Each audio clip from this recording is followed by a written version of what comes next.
All right, welcome back to Game 9 of the Legions League. Let's see what we got here. So we have an interesting one here. We have runestones again, and a lot of runestones, which is fine. Nothing wrong with runestones. Good map. So in the south here, I'll start with the south. We have White Widow playing as the Vietnamese.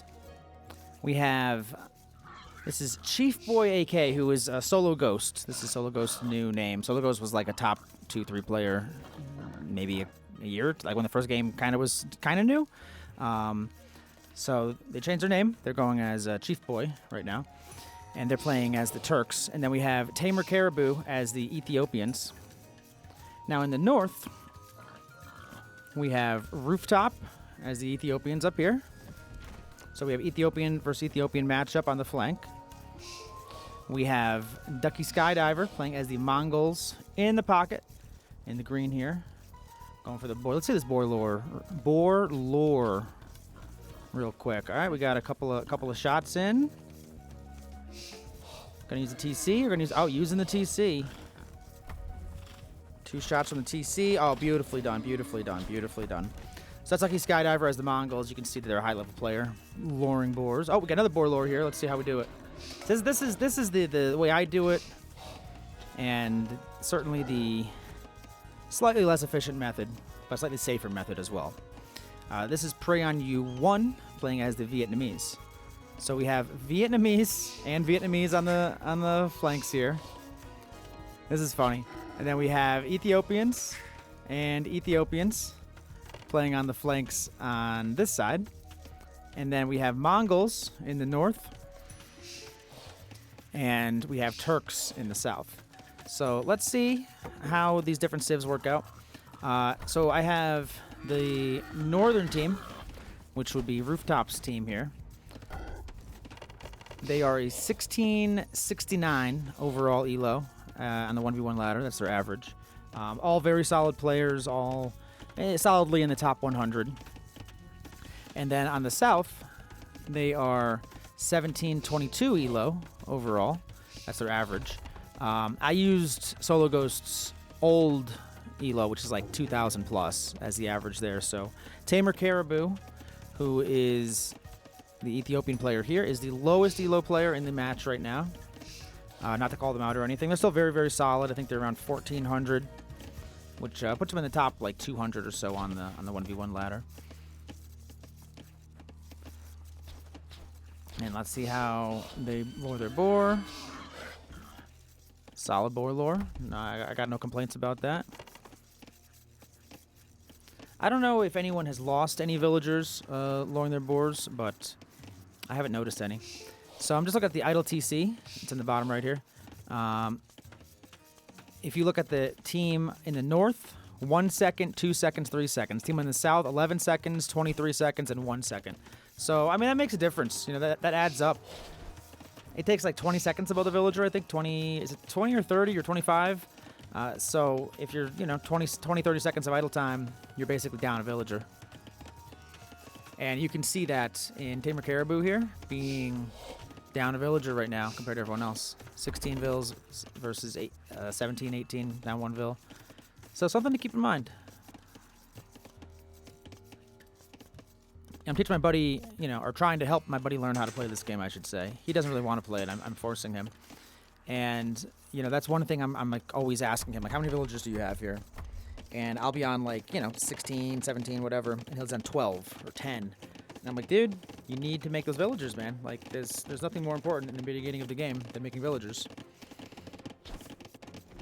But we do have Feudal Age coming up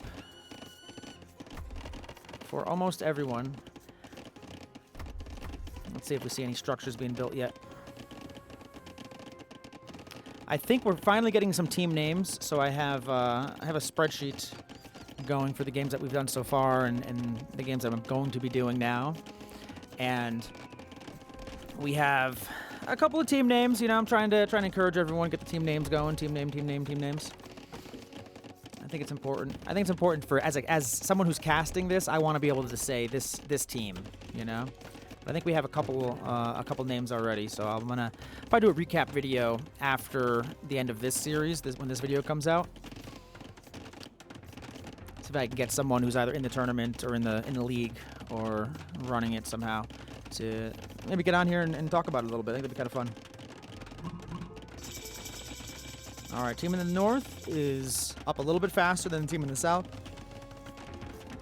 Only Teal is a little bit behind, but Teal does have an extra villager. Everyone up on 18,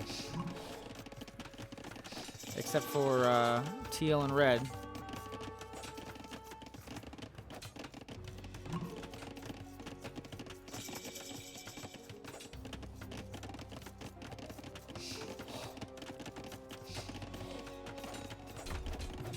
I was hearing some fighting going on. I wanted to see what was going on here. So we have 2 archery ranges going up for the Ethiopian player. This is Rooftop. The scout disrupting this second archery range going up. This villager's just chasing across the map. Gotta call that build back here. And we have 2 archery ranges coming up for the Vietnamese player. 2 archery ranges coming up for the other Vietnamese player. And our pockets are going stable, and we have a stable from here, from green as well, so. Looks like your classic meta. Archers on the flanks. Cav in the pocket.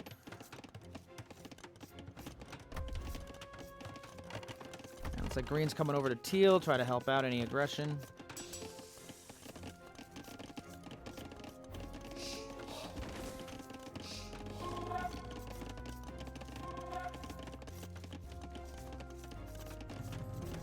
Red has some archers here protecting their base at the moment.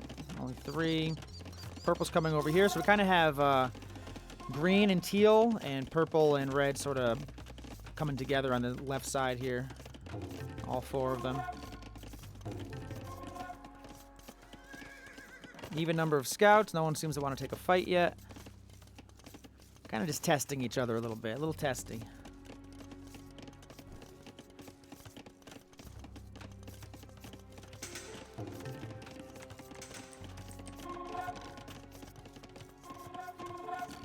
And Fletcher just came in for blue, and blue is trying to time their attack.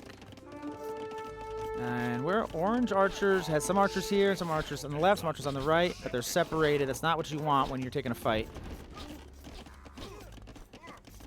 But good focus down, though. Really, really good micro from orange. Got a lot of value. Already has 2 kills with much lower numbers here. Another archer down for blue. Orange archers are all cleared out. Let's see what's going on over here. Yeah, so teal and green and purple and red are sort of planning a fight here, it seems. They're staging. They're gathering up their troops on the battlefield, ready to go. And this is tricky because it's not one player microing. It's 2 players microing with each other.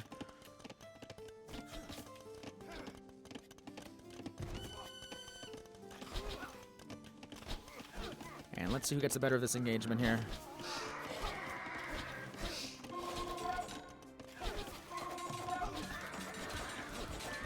We have scouts versus scouts, archers versus scouts. Most of the scouts are dead.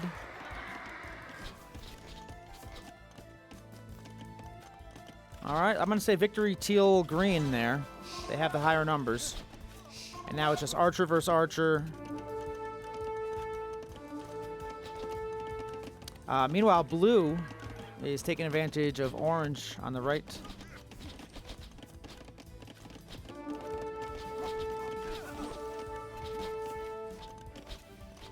Blue trying to get some Vil kills in the process here. Lose a couple archers there, though. We have 3 archers versus 5, 5 versus 2. And orange's economy is not working very efficiently right now. Someone chopping a tree way over here. Vil dead over here. We have a Vil with like 5 health. 6 health going into the TC. And there's a lot of pressure to deal with for orange. Orange needs to figure this out. Because I think blue's going to keep sending army. Purple is coming over to help, though. And back on red's base, we have teal and green. Purple went to help orange.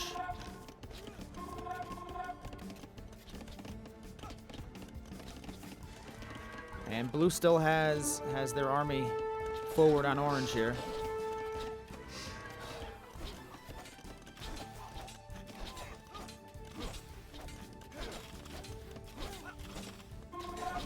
And teal and green still in red's base. Red is kind of trying to build up this archer mass and just push them back one by one. You know, all at once, I guess. And orange is able to push out some of these blue archers. I mean, with all that pressure, orange has only lost 1 villager. Red's lost 4 units. 4 villagers. So that's not what you want to see. And the idle TC for red and orange is pretty darn high. So, I mean, all this pressure from the north is working.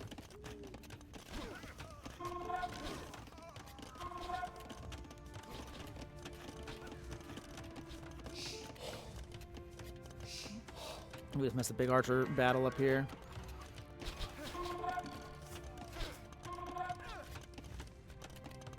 Yeah, the only civ differences on the purple and green. Otherwise, the civs are just completely mirrors. Now, blue is taking their fight towards purple over here. This is Solo Ghost slash Chief Boy.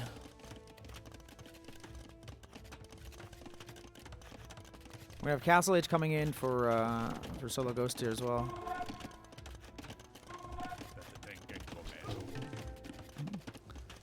But we have blue and green in their base. Blue and green, they're going to surround purple over here, see if they can get any damage. Moving his troops, his villagers back into the town center. Meanwhile, teal moving into red. Not able to get a ton of damage. Economy's pretty safe in the back. Be nice if teal could loop around to the back tree line here with some units. They have their scout over here, so they probably have seen it. But now purple is in castle and getting some knights out to deal with these scouts and archers in their base. And they should be able to clear these scouts up. Some of these villagers might go down. Let's see. 1 villager down. 2 villagers down, I think. And they lost 2 vills there, so... And the scouts got out, actually. And blue's archers are here to help. I thought these knights were going to clear it all up pretty quickly. But I think blue and green are going to lose their forward army here. Meanwhile, teal and red just doing the dance. This is the dance of the Vietnamese.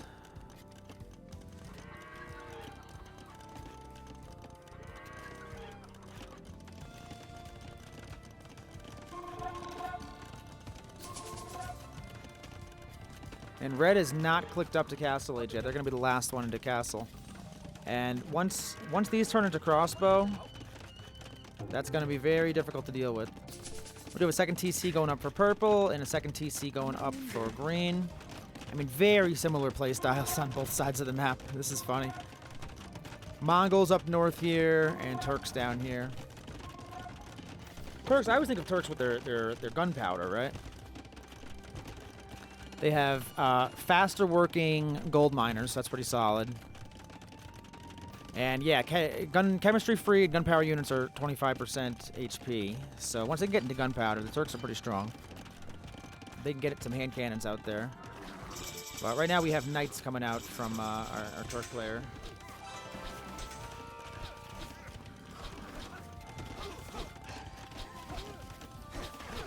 And purple and red are making a move on teal right now.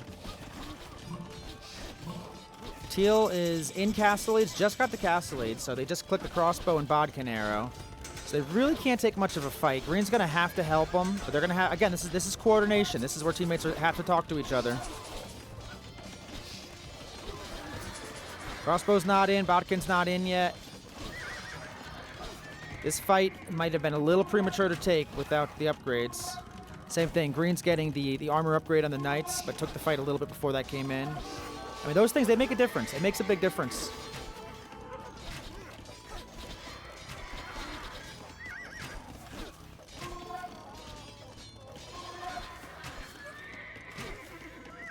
But now it's in. Thumbring also coming in for Teal. And Teal's going to have the stronger archers. Orange is on the back of Blue's base, trying to get in with some crossbow. Don't think they're going to be able to get in very easily with this house. And if they get in it, they're going to have another town center to deal with. So Orange is doing their best, but I don't think they're going to be able to do a whole lot of damage. We do have a university coming up for Orange here. We have 3 archery ranges. But the fight really is on the left side here, between teal and red and green and purple.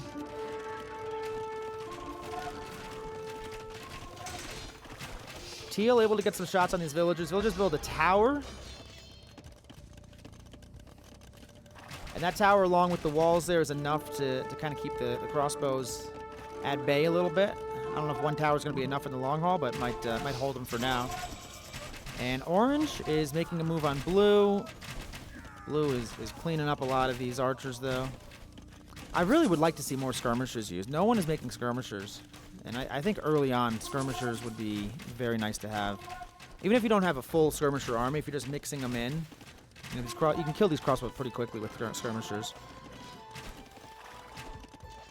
But it seems like everyone seems to be thinking like, oh, I'll just make a bunch of crossbow and that'll be that. And they're strong units. I mean, you can't deny it. Especially once you get these upgrades.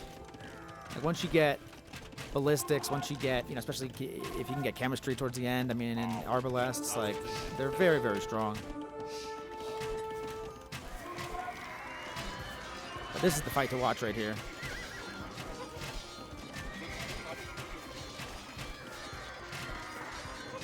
Teal just standing on that hill, getting as much damage as they can. They know they're going to lose their army. And the timing on this was just better for red and purple than it was for green and teal. Like they had the same army, basically the same units. It was just a matter of timing. And we have a 4th TC going up for purple here. So purple's going to get a nice big boom going. Purple's up to 66 vills. Their Mongol mirror over here is at 70 vills. But 4 TC is going to be up from purple in a second. And Orange trying to get another TC up here. Going to lose a lot of villagers in that process.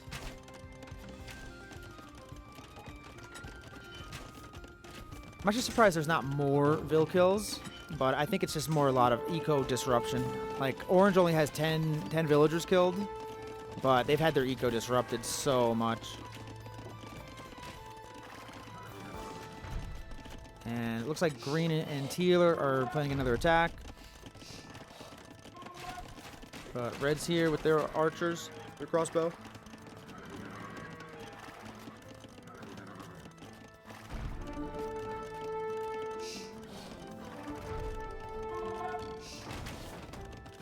And Mangonel doing some work.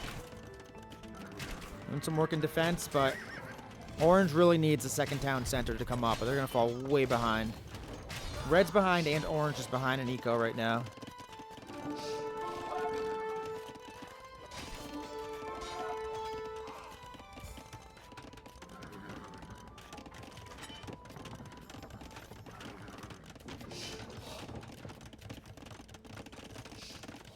Take a quick look at Blue's base.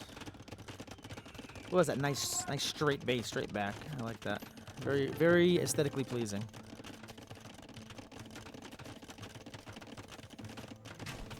Teal's base I would describe more as rotund.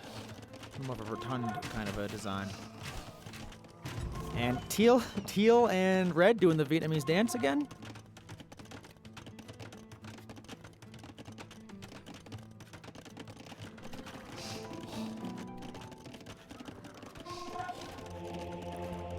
And Ballistics coming in for... I'm surprised Red didn't have Ballistics already, but Ballistics coming in right now for Red.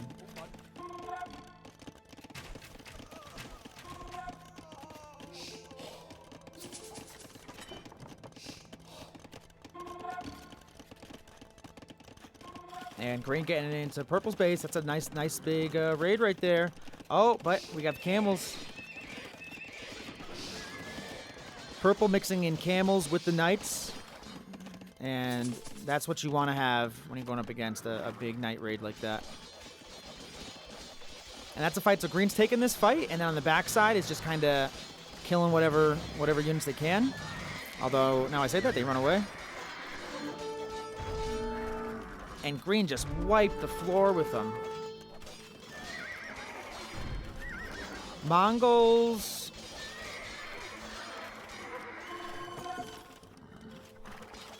Mongols don't have any special upgrades on knights, I don't think.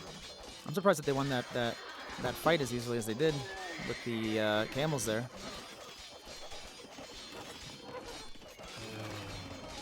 Someone tell me in chat why they won that fight, because I'm at a loss.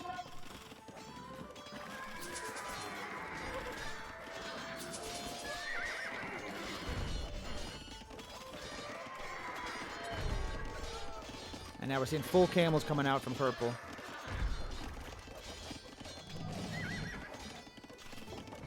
And with the camels, I mean, there's still some pesky, annoying raids. A lot of these villagers are just getting attacked.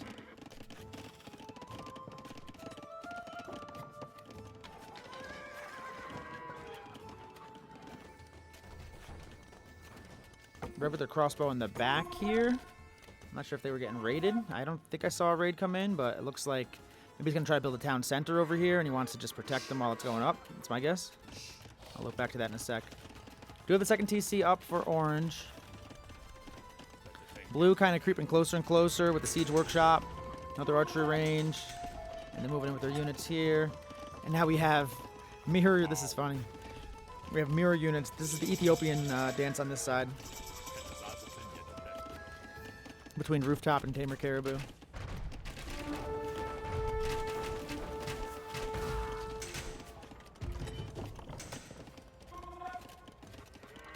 And blue's pushing back. Blue doesn't like what they see here with the mangonels. And a good mangonel snipe from orange. They lost their mangonel in the same process at the same time. We have a castle drop coming in from teal. We have a big castle drop coming in from teal. And yep, that's a town center in the back, and these villagers were being protected by these crossbow. Now these crossbow are out of position to help. And meanwhile, green is going back to the backside of purple. Purple's getting a defensive castle up. This is chaos. And red only has 2 TCs. This TC is going to go down. Red is not in a very good position at all. And green back here raiding red's other TC. I mean, red's basically done at this point. Red down to 30 vills. Camels come in, but it's too little, too late. I don't think red was red couldn't fit any more villagers under this town center because they ran all their villagers away. I don't know if that was a coordinated attack from teal and green. I wouldn't be surprised if it was. But we have the Trebs out from teal.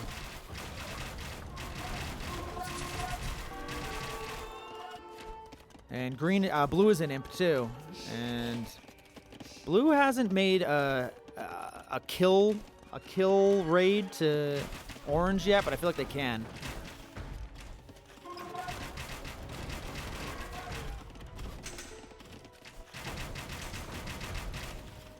But we have 70 army for Rooftops team.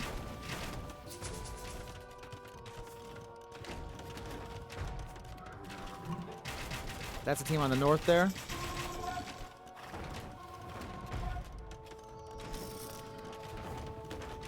And we only have 18 army on the team on the south. So that's not the position you want to be in.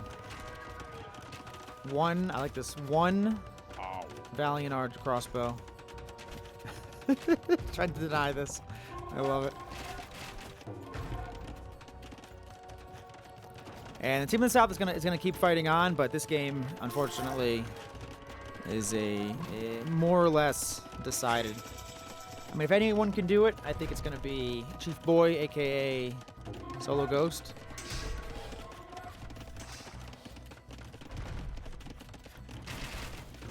But the problem is the Mongol player has been able to match his production. And now you're getting double teamed because red can't help.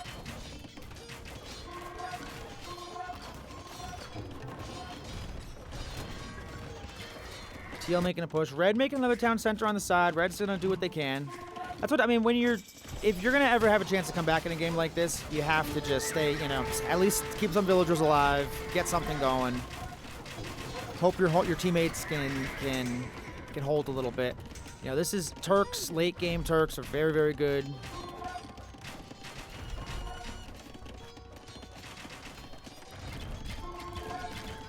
And we have Hussars from Purple as well. I think the Hussars are really, really good for Turks. They usually have a lot of food that they can float because their farms are just pretty easy to get up. They're cheaper, a lot cheaper.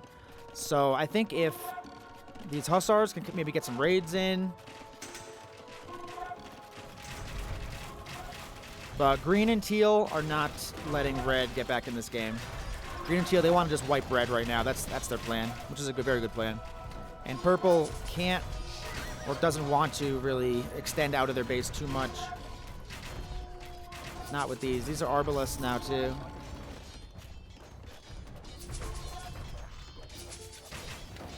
And red down to 20 vills, 19 vills, and 1 TC and no army. And meanwhile, on the other side of the map on our Ethiopian dance, there's only one town center from orange, and it's getting pushed hard.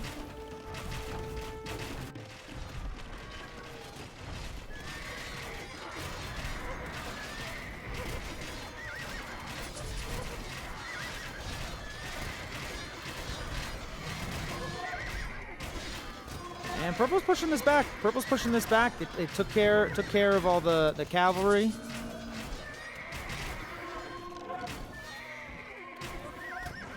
And the micro from teal is doing work though. Micro from teal is good, but the range on these Turks, these Janissaries are awesome. Look how far that range is, but once the Hussars go down, they have to go back to their base. Really good micro from teal. Red building another town center with 19 vills. And blue is... Blue has mostly wiped the main base of orange over here. Orange is expanding to the left a little bit.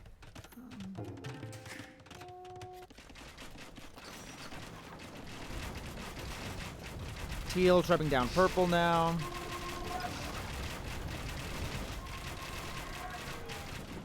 I mean, and behind this, the eco from these guys is just getting stronger and stronger.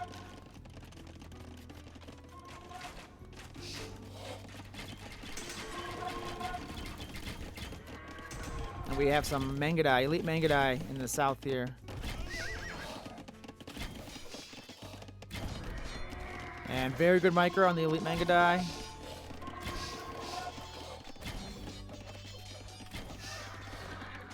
Jansons are trying to come over. Hussars are killing what they can. I think they may have 1 or 2 kills.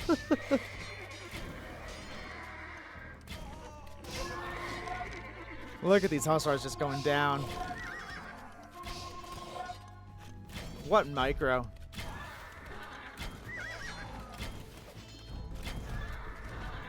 Lucky he's not paying attention to anything but right here.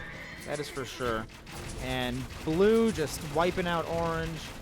They obviously don't know about this town center or this town center, but they're gonna find it pretty soon. And purple's getting overwhelmed by 2 different teams right now. I mean, the Janissaries are doing work, but I mean, there's no world that I see that they can make a comeback here. I mean, Janissaries kind of kill everything out there.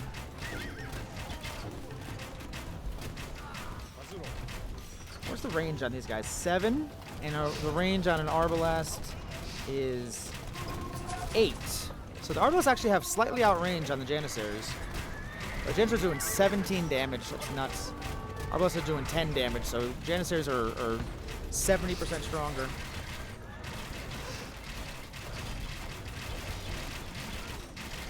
But even Chief Boy / Solo Ghost cannot defend against two strong teams pushing them. Just ain't gonna happen.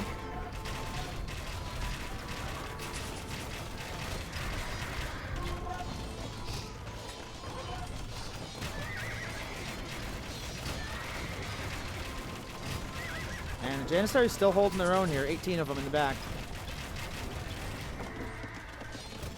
But the Hussars are going to go in. The Hussars are going to die, but they'll take out whatever Janissaries they can. And once these Janissaries are down, Janissaries are built from the castle, so they take a little bit longer to mass up than if you had them out of archery range. I mean, he could go hand cannoneers instead.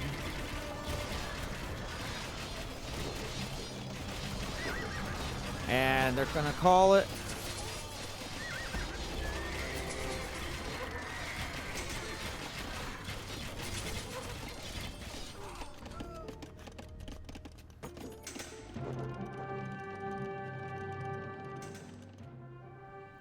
And that's a good game. That's a GG right there.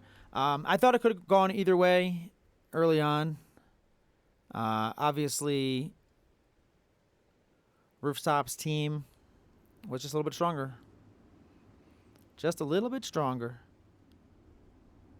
You know, I think it all started early on with just keeping the pressure on and being pretty well coordinated with their attacks here.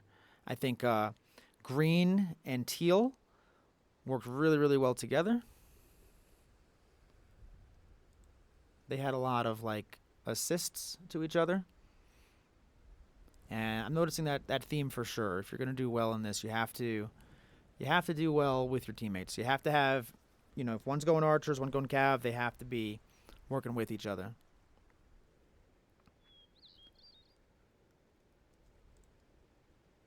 Check out a quick APM here for the APM lovers.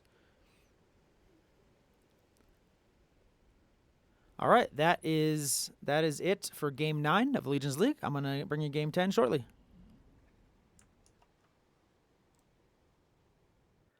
All right, we are back here with Game 10 of Legions League. On the left, we have, I'm calling it King Ozaki's team. King Ozaki seems like the leader to me. I don't know. I could be wrong. But we have King Ozaki playing as the Vietnamese. We have Sean 96 playing as the Franks. And we have Darth Lama with the exceptional scouting with the geese playing as the Ethiopians. On the other squad, we have Cactus Amigo playing as the Bretons. We have Ducky Skydiver playing as the Franks. And Prey on You playing as the Vietnamese. So 2 Vietnamese top mirrors here. We have Ducky Skydiver and Sean both as the Franks. Mirror civs here. And then we have Cactus Amigo as the Britons and Darth Lama as the Ethiopians. The average elo here is... Hold on, let me get the Fog of War out of here. Get out of here, Fog of War. We don't need you.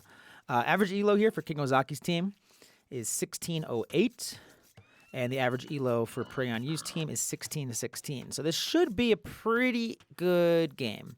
I think that everyone here is a pretty capable player. Darth Lama is the highest elo out of everyone. Darth Lama is 1789 overall. Prey on You is 1703 and is the highest on their team. So I think we're gonna see a good game here. This is my my thoughts on it. They are playing on runestones. You can tell that by the by these things in the middle here, the relics in the middle here. Some of these games have been quick. Some of these games have been long on runestones. So I'm curious to see what's going to happen here.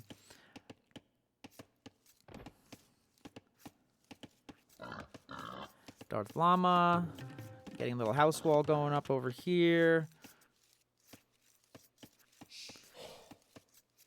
Prey on You playing as the Vietnamese. So they both have Vietnamese players, so they already know where the other town centers are.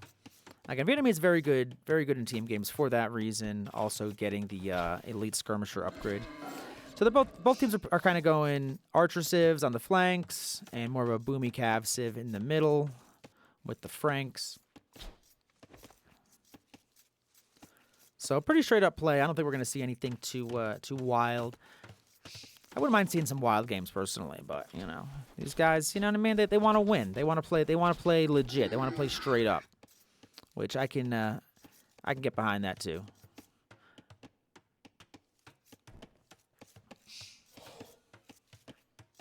Cactus Amigo pushing their own deer.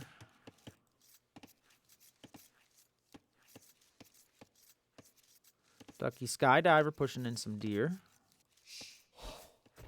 We have Purple scouting the front of Teal's base. Actually pushed a couple of deer over here. Hang on, let's see. It looks like they might notice this. King Ozaki's noticing Teal out here, and King Ozaki is deciding it's not worth it. Although interrupting that deer push is actually pretty nice. But maybe King Ozaki saw that and was like, maybe I should push my own deer. They do have a couple of geese over here not brought in. Another one over here. So King Ozaki kind of went to look on offense at first, and might actually hurt him a little bit, because not having three herdables here could be bad. Like, personally, I wouldn't want to do that, but let's see if they're going to push these deer. And there's 4 deer over here. Does everyone get 4? Probably.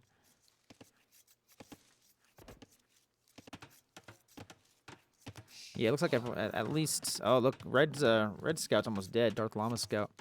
Darth Llama likes to lame. I'm not sure if Darth Llama went over here and lamed at all. I guess I can count. 7 geese here, probably didn't get any extras, but I don't know. Darth Llama getting loom and headed up. Their teammates are going up already. And on the other side, it looks like Cactus Amigo is not going up yet. It's the only one. Cactus Amigo might be going for more of a boom here. They already have 3 farms out there, so that's interesting. Let's see what that does.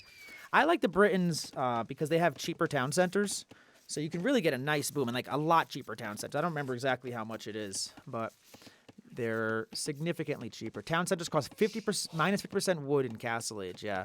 So that's pretty awesome. If you can get the Castle Age and start spamming town centers, you can get your eco going real quick. And it also just feels like, I don't know, less risky almost. Like you can just make so many.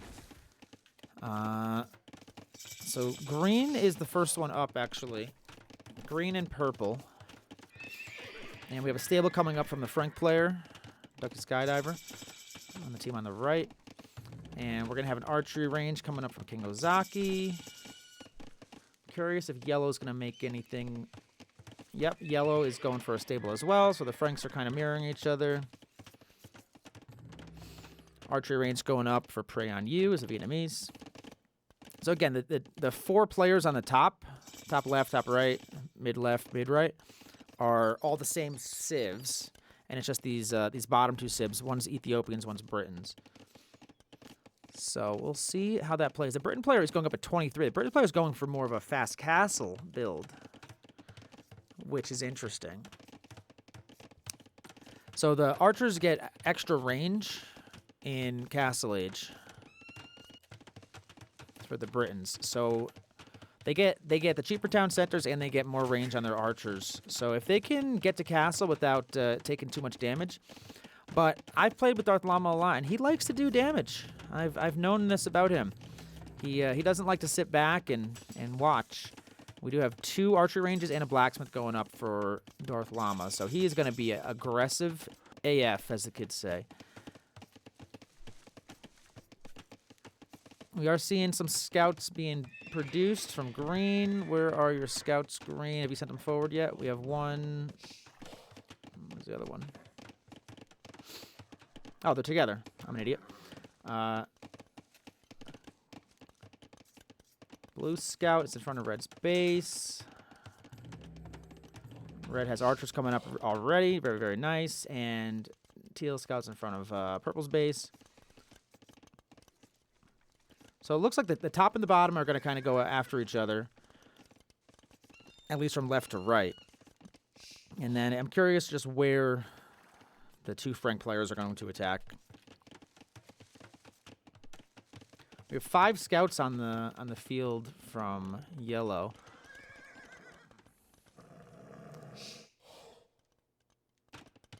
No attacks. Yeah, I think that's going to change pretty soon. Red scout outside of blue's base. And blue is up to 27 vills, definitely planning on trying to get to Castle Age as soon as possible. They do have an archery range up, though, so they are going to build some units, it looks like, and they don't have the second building that they need. And they're almost fully walled, but they are open over here, so I'm not sure how much damage red's going to be able to get with these archers. And green is attacking red, which is smart, gives blue a lot more time. To get to Castle Age, which I think is what their plan is here. Green is putting the pressure on red, keeping red in their base at least. And yellow scouts are kind of just running around the map. And archers moving forward from purple to teal. So I right now, just positionally wise, I like the team on the right. I like what they're doing.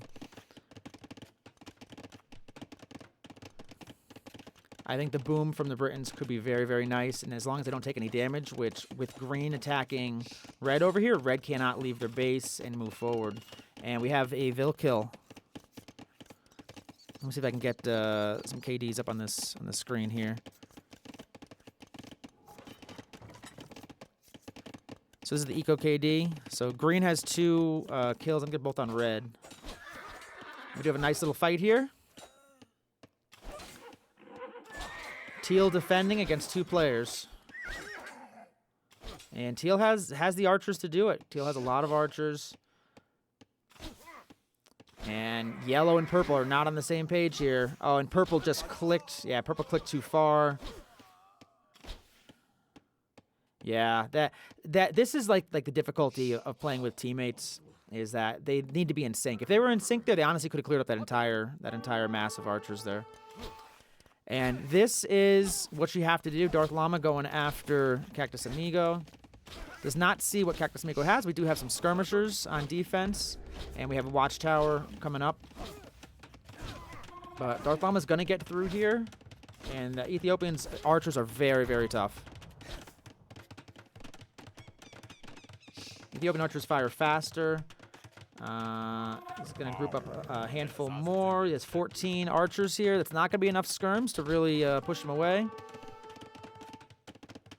That tower's going to help.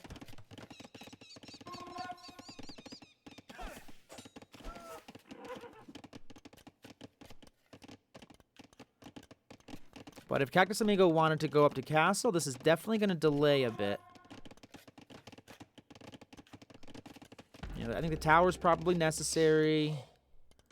And Darth Llama deciding not to take that fight. Darth Llama is focused on their base, this attack from green. I really like what green and blue are kind of doing together here. Green is just honestly just keeping Darth Llama distracted in their base.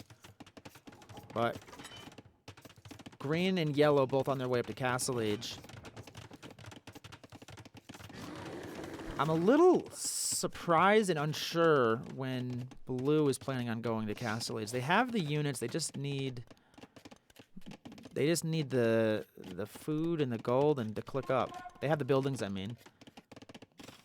But yeah, green is just being a pest. And I think Darth Llama is realizing that. And it's just trying to move forward with these archers here. But so far hasn't been able to get any damage done. Cactus Amigo has enough skirmishers here to at least push back Darth Llama. Hold on, my microphone fell. At least to push back Darth Llama. If not, be able to fully defend here. Though let's see what happens.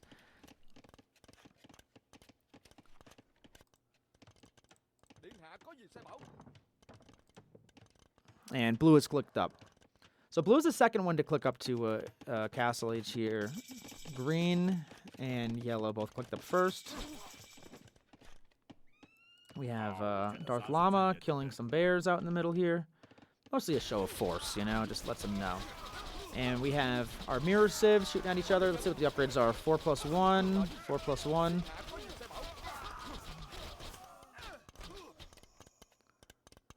And I'm not sure who got the better of that exchange there. Sometimes these mirror sieves, that's just what you see when they're like even level players. We do have some knights coming out for green right now. Green's going to run right past those archers. Green is definitely trying to focus on Darth Llama. Which Darth Llama is the best player on their team on the left, so it makes sense. You don't want Darth Llama to get too much going on. Darth Llama is staying in feudal age though. They're not clicking up to castle yet. And I think Green has disrupted them a bit. I wouldn't say like an exceptional amount, but they did kill a couple of villagers early. They made Darth Llama not be able to move forward. We have these knights running out. I like this little hole in the wall. That's kind of cute. Lucky Skydiver. It's clever. Oh, that's clever. Look at that. I love it. I don't think I've ever seen that before. And Darth Llama trying to get some damage with these archers. And they're getting padded archer armor. I mean, they have enough here, but they're still just feudal age units. And Lucky Skydiver does have castle age units. But 3 TCs, so it's going to be tough for Darth Llama to get too much damage here. They do kill 1 villager. Yellow's got some knights as well, kind of in the middle of the map. It's going to be really tough for Darth Llama to get any damage done here. No other fights going on. And Blue is going knights? Interesting. This is not what I expected from Blue at all. This is... So the Britain player going knights. You just don't see that very often. We got a big engagement up here. Green moving in to take out these feudal age archers, but yellow is coming in to assist. And Darth Llama's on the way up to Castle Age. They're not going to be happy about losing all these archers. That is not what you want to do. You want to keep those archers, make them into crossbow. And they're all going to go down. I think yellow's going to be able to clean up. And now we have knights coming in from blue. I don't think Darth Llama would expect that.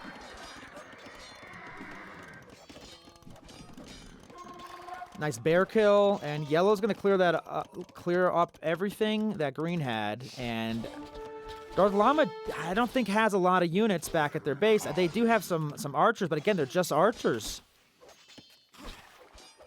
Feudal age archers versus castle knights here is just not what you want. And these archers are going to go down before any upgrades can come in. They got some in the town center here. They got a handful, maybe 2.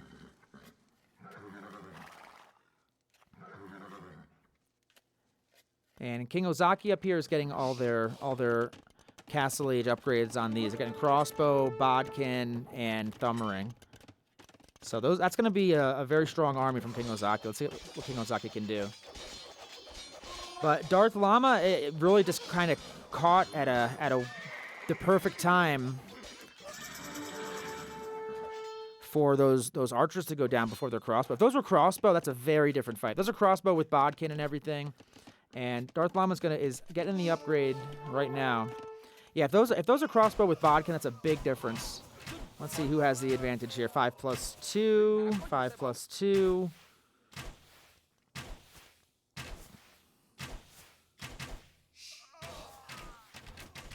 What they really need is ballistics. But green, purple pushback, teal. Purple and teal kind of just trading evenly. No real damage done. Yellow has a lot of knights, but a lot of weak knights there. They might want to heal those up if they can. And Darth Llama, I think, needs to kind of pivot here.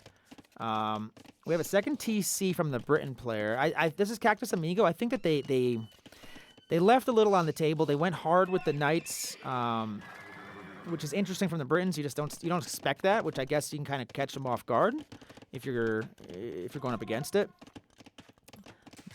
But they had like everything they needed to go up to Castle Age, but they were just a little bit slow. They made a lot of skirmishers trying to defend, and I think that their castle timing was probably a little bit worse than it could have been. But let's see. Ooh, what did I do? What did I do? I skipped back in time here. Where was I? Hold on. I haven't watched this video, so I should be just like at the end here. I think. I'm sorry about this. It's never happened to me before, I swear. I shouldn't have the timeline up at all. Okay, this is about where we were. This is about where we were. We had the second TC coming up, a third TC coming up. I'll just take it from here. I'm going to get rid of that timeline so I don't accidentally click on it again. But yeah, like I was saying, I think that Cactus Amigo timing for Castle Age could have been a little bit better, but let's see what happens. And I think we saw this crossbow engagement already. If not, like I said, these mirror civs are just funny to me. But this is where the coordination with your teammates really comes into play here. So right now, green is here with their knights. And we're going to have a bit of a double team. Look down here real quick. Blue's knights are moving in, but we do have pikemen to defend. I'm going to skip back and forth between these fights here. These pikemen are going to push out these knights. We have 3 TCs up from Darth Llama. And those knights run out. Let's see what's happening over here. More bear kills. A lot of bear kills going on. The bears are getting the brunt of this battle here. They're taking the most damages. And this is where coordination. Coordination's huge here. If green and teal coordinate here, they can easily win this fight. If they don't, they can easily lose this fight. It really comes down to that. Blue is moving forward with their knights. I mean, I guess knights are fine from Britons in Castle Age. Like, I don't think there's really anything that they're missing in Castle Age, but I think that's not something you want to stick with until Imp.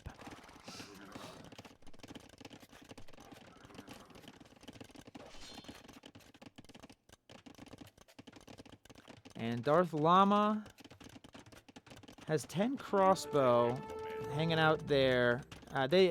Honestly, the knights would kind of throw me off. I mean, they know what to do, Darth Llama. They're making the pikes to kind of push the knights back. The knights now up in Yellow's base, killing some monks. The monks get no conversions. Yellow only has 4 knights. Yellow is taking fights too early. Not enough knights. Yellow's villagers have to run here. If Blue is paying attention to this, Blue can kill all these villagers. There's just not enough knights to defend. Oh, my bad. Blue had 26 knights. I mean, Yellow had 26 knights. They were building 4 knights. They just were out of position. But all these villagers are going to go down, and Blue can just run away. Blue can run away and keep these knights alive. And I'm not sure if Blue cares about the knights, to be honest. I'm not sure if Blue is planning on sticking with cavalry for the rest of this game.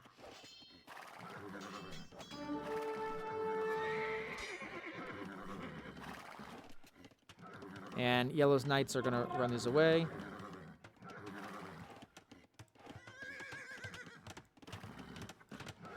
So the Britain knights, I'm looking at right now. So there's no bloodlines for them.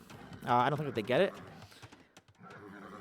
That's why you don't really want to stick with them. And I don't know if they really get much upgrades in Imperial Age that would be helpful.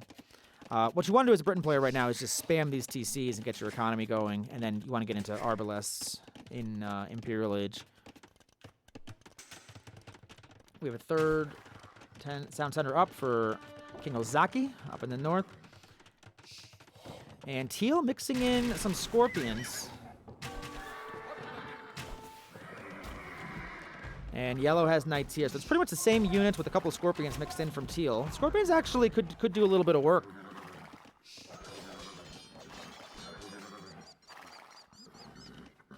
And this is coming down to micro here. We have pretty much the same units from both teams.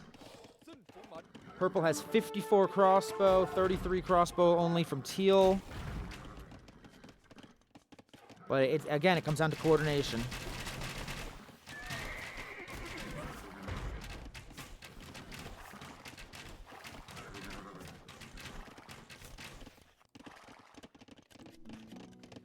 University coming up from Cactus Amigo in the blue.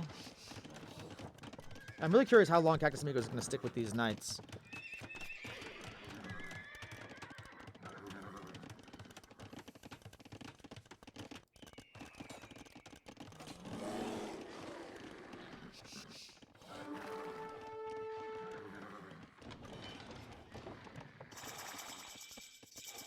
Everyone's just kind of building their armies. Darth Llama marked over here, I guess just to show where the knights are, maybe. Not sure. But Darth Llama really got set back a little bit early on. Lost a lot of those archers. Had to rebuild them. Had to use a lot of resources for that. And was getting attacked by by green. Green up to 4 TCs now. Green's getting a really nice boom going. Yellow's getting a very similar boom going. I mean, these teams are very evenly matched. This is why these fights are tough.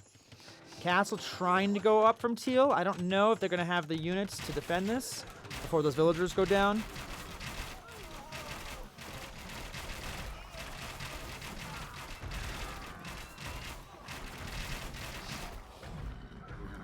But I think they're going to force this engagement because Purple does not want that castle to go up. They can avoid it.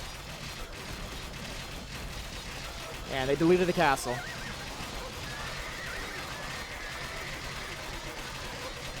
This is a bloodbath of 2 pretty even teams.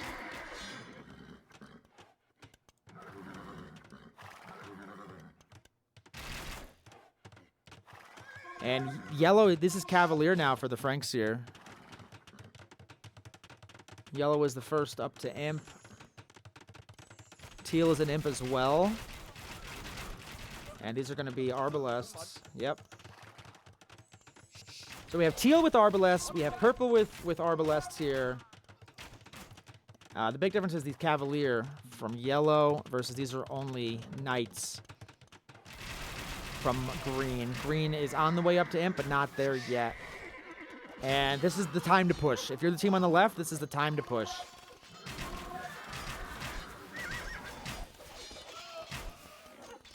There is a castle there. They're gonna have to readjust here. I don't know if this forward castle from Purple is in the best place. Now that they see that castle, they delete it. Yep.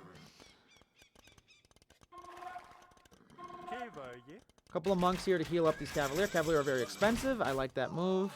Let's just take a look down south here. Red and blue not really in the fight right now. Blue has a lot of these knights, and again, you just don't want to go knights late game with the Britons here. So I'm curious if they're gonna make that switch soon. They have 3 stables. They're not making any more knights. And these are only crossbow. Darth Llama's a good player, but he was set back pretty early. So let's see if he can kind of regroup and get his game together here. But in the north, we have a little bit more defensive castles going up for Purple. Another one for Teal.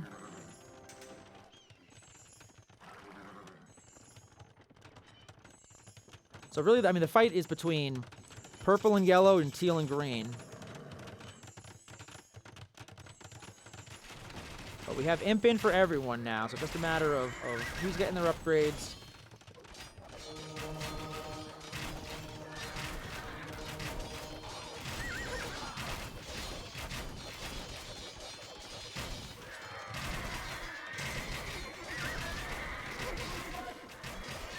And Green kind of out of position for a second here. Green has more numbers, though. Green has Cavalier. So, I mean, you have the 4 mirror civs up north. Darth Llama, meanwhile, over here just got Arbalest, just got Bracer. Has, you know, these are fully upgraded Vietnamese Arbalests right now. So those are very, very tough units. And we do have Cavalier from Cactus Amigo. But again, no bloodlines. I mean, I'm almost positive there's no bloodlines for the Britons.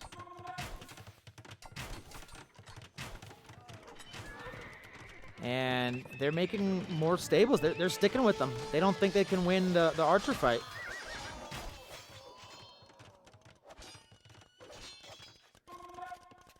I mean, it could work. It could work. There's not a lot of pikes here. These are not halberdiers. These are just pikes. And when he's forcing up a defensive castle here, it's a panic castle for Darth Llama.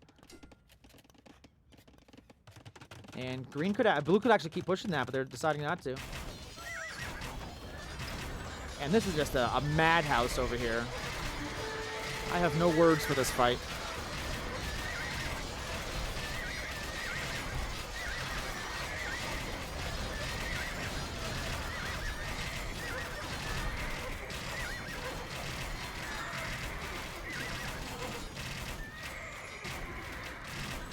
No, it looks like green and teal just have the better.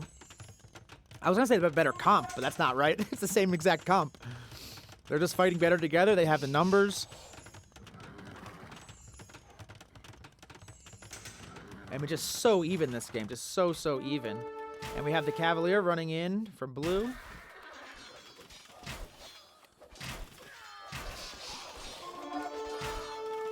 And Darth Llama just does not have the numbers. Just does not have the numbers to kill this many Cavalier.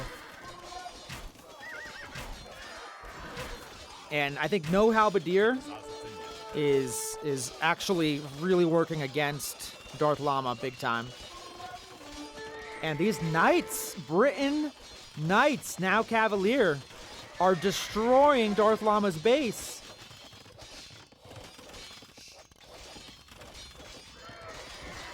I would not have expected this at all. But Darth Llama, he cannot maintain this Arbalest number. Arbalest would beat this. He just cannot maintain the number. Meanwhile, up here, it looks like green and teal are making a push here. That castle, these Arbalests are going to hold. They're going to defend. But if that castle goes down, that's going to make a big difference. This is insanity.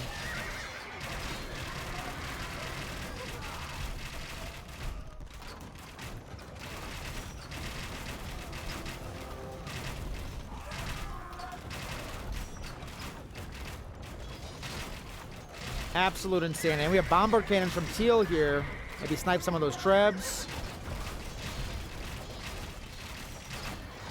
And now we have light cav coming out, getting in the mix here. Light cav are going to get shredded by these Arbalests. But maybe they can just offer enough of a distraction. We have a kind of a defensive castle going up.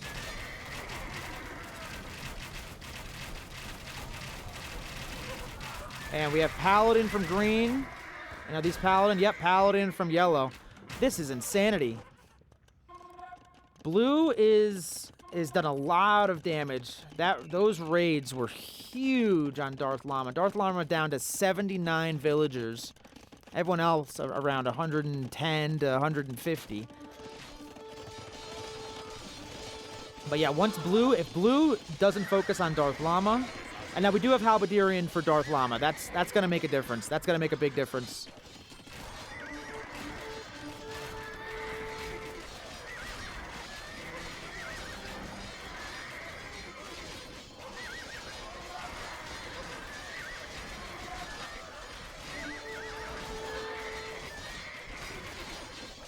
But blue is just going to lose all of these Cavalier. Is blue ever going to switch into archers? I guess not. They spent so much gold already on Cavalier and everything. But, I mean, you can't send Cavalier against Darth Llama before Halberdier was okay. But now that Darth Llama has Halberdier coming out, has the Arbalest coming out, Darth Llama has a better comp. And you can't even think about going Britain Cavalier against Frank Paladin. That's just not even going to happen. 192 HP on a Frank Paladin.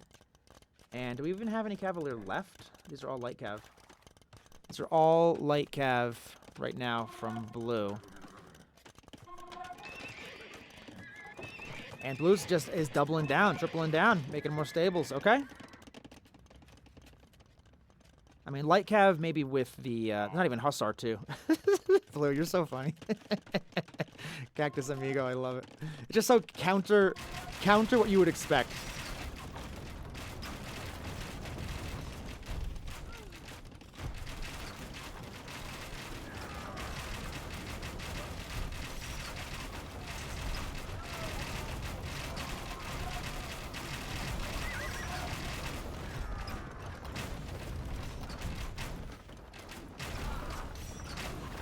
This is where the fight's at, though.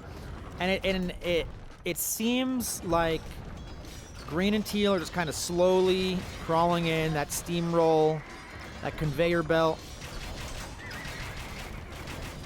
Very, very slowly walking in to yellow and purple.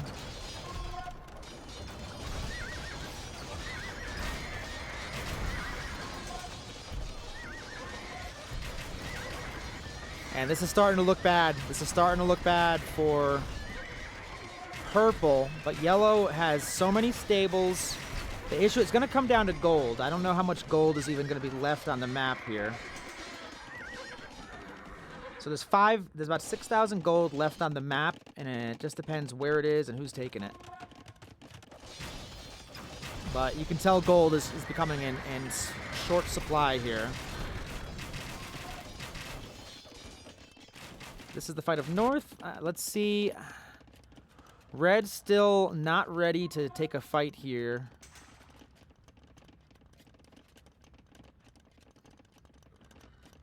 Red needs a few trebs. Red has a few trebs. I think that if Red takes this fight, though, Red's going to win this. But their teammates are losing in the North. They need to just go one-on-one hard against Blue ASAP, in my humble opinion. Because yeah, when Yellow had a Paladin coming out, that's one thing. But now you're sending these Hussar even. These are Light Cav. You're sending Light Cav into versus Paladin and Arbalests. It's not going to be enough. Purple needs to get in this fight too.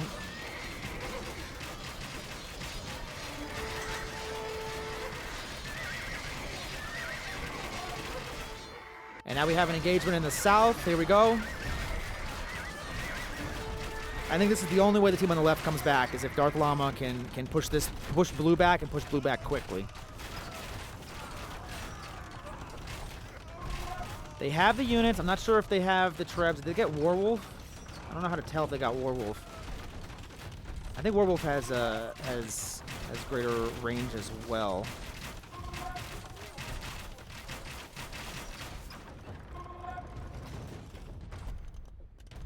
Warwolf gives trebs like more accuracy, I think, and splash damage perhaps, like more accuracy, and they can just win the Treb war, and it gives them more range too.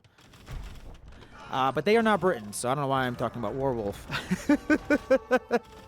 The Britain player has Warwolf. He's throwing me off.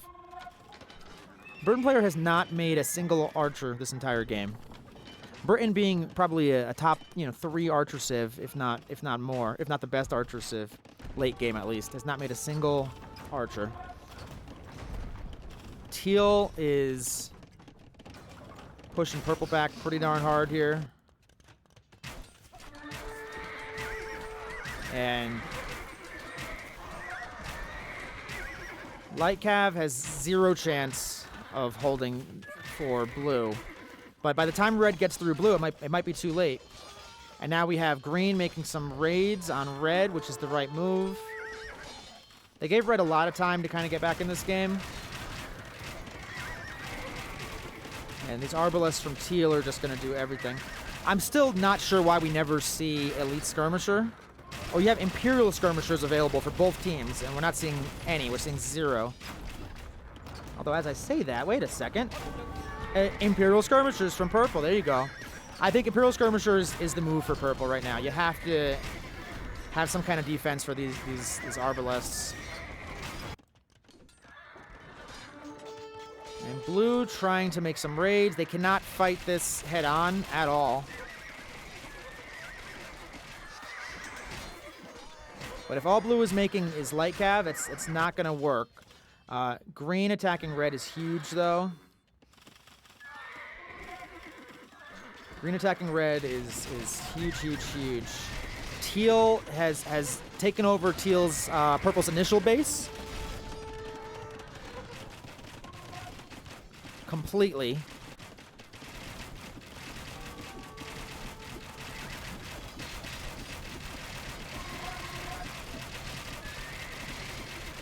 Purple still has the units, still has the army, and has Imperial Skirm, which I think is the right move.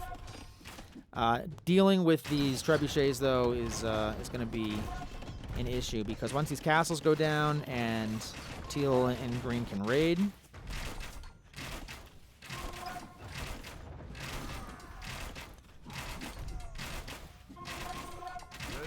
and we do have Imperial Skirmisher for blue, which is what the unit you want to make. Still no archers, but I'm pretty sure they're mostly out of gold. There is some trade going on the right here. Trade coming in from Ducky.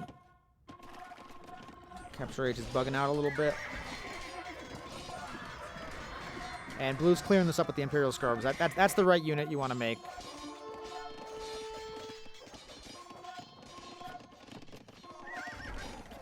We have green trying to get some raids in the back of the base. There is trade on the left-hand side, too. So they do have some trade set up. Both teams do. But green's trying to get in there, trying to disrupt. But yellow's going to clear that up.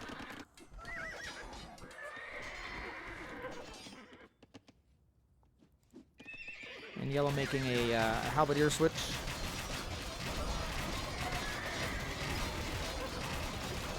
Teal with this Arbalest Mass.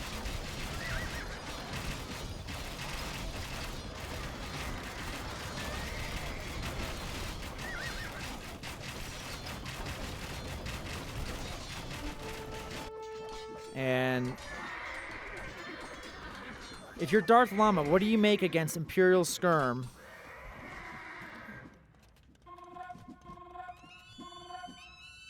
You can make Imperial Skirm of your own, but Imperial Skirm is gonna kill all of these halberdiers pretty easily. They're gonna kill any Arbalest, but I'm not sure there's a lot of gold for Darth Llama. Meanwhile, teal still just making their push in the north here.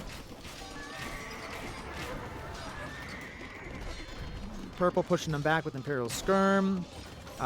Issue's going to be Trebs and just castle crawling.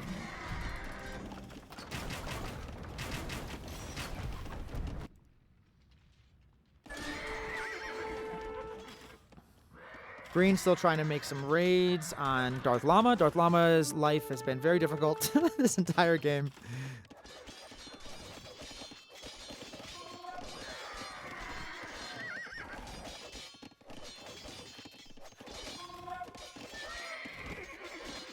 We have Halbs from yellow trying to push back.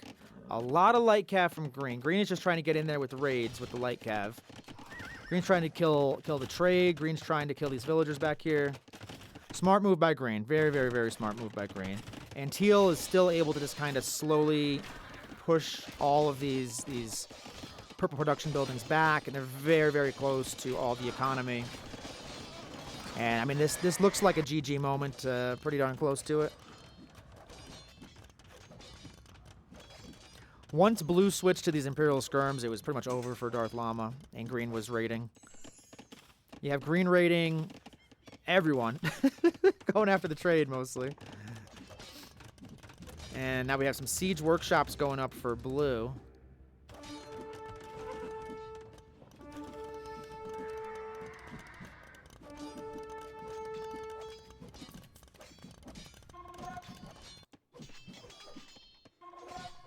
Teal now raiding in the back here. I mean, yeah, this is GG for the team on the left here. They have nothing. And that's it. They called it. All right, I'm going to first and foremost, I just want to mention that blue Cactus Amigo with the Britons not making a single archer that I saw. Maybe there was one or two. And instead going full cav is absolutely an insane baller move that I don't think anyone would have expected. And actually worked. Then making the switch into Imperial Skirm when Darth Llama had rebuilt and had the Arbalest Mass, I think honestly just kind of big brained it, and that's just the move. I have nothing but positive things to say about that. Absolutely incredible. As far as MVP, I'm definitely going with Teal up in the north here. Teal was able to kind of win every fight along the way with their Arbalests versus King Ozaki's Arbalests, or crossbow or archers, whatever they were always just winning the fights. Green also was kind of doing exactly what you want green to do, which was always be in support of both players, because they were raiding red early on, which is what set Darth Llama back. So Darth Llama couldn't attack blue early because of the green raids. And the fighting up in the north here, they never could go in with cavalry for the same reason, because Ducky Skydiver in green was always in support of their teammate Prey on You. So incredible work by the team on the right. Team on the left, very, very good fight. A lot of fight in them. They played, I think, as well as they could be expected. But I think the team on the right just kind of had the better strategy and the better unit control and teamwork overall. I just want to check some of these statistics. Let's just take a quick look here. Prey on You, yeah, 2.57 KD. Very impressive. This is the team that was on the right here, Cactus Amigo and Ducky Skydiver, all with very high, good positive KDs. Economy. So there wasn't a ton of trade going on, but 1,600 gold for King Ozaki, which was pretty nice. That was the team on the left, but maybe they spent a little bit too much on trade, and maybe could have focused on their defense and attack. Maybe it would have made a difference. Probably wouldn't have, but you never know. No crazy standouts for timing here.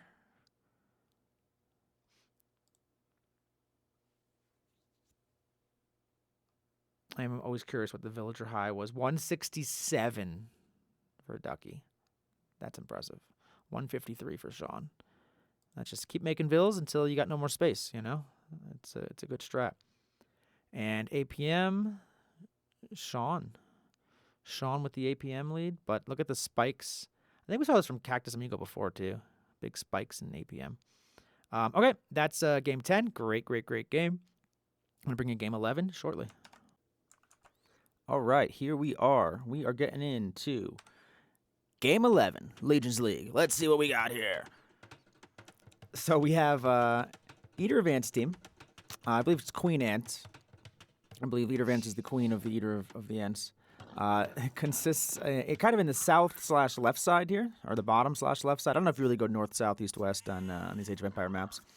But we are playing on Hideout, and we have Eater of Ants playing as the Koreans, one of my favorite civs. I like to build towers because the towers automatically upgrade. They have great defensive units. They automatically get archer armor for free. Pretty cool. And they mine stone a little bit faster. Love them. We have Obelisk Cypher. Khmer. Khmer need no introduction. If you don't know the Khmer, get out of here. What are you doing? They don't need to build buildings to get up to the next age.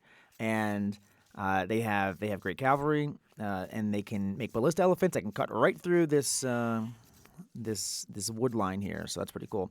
And we have a cute little pocket here for Obelisk Cypher. Obelisk Cypher is an Australian player, great accent. And then we have Kobe Robies playing as the Italians. We see Italians on the flank a lot in these maps. Everyone seems to like the Italians. They are really cool because you can make Genoese crossbow, which are really good against cavalry. And we've seen that play a few times. The overall elo of the Queen Ants team, maybe let's change it to Queen Ants team. Hold on, let's try it. It's the only team name I think I know right now. Hang on, let's see. Let's go with Queen Ants. Queen Ants team. I feel like team should be capitalized. But there we go, Queen Ants team. Let's go. Let's get back into this. So Queen Ants is the lowest elo on their team.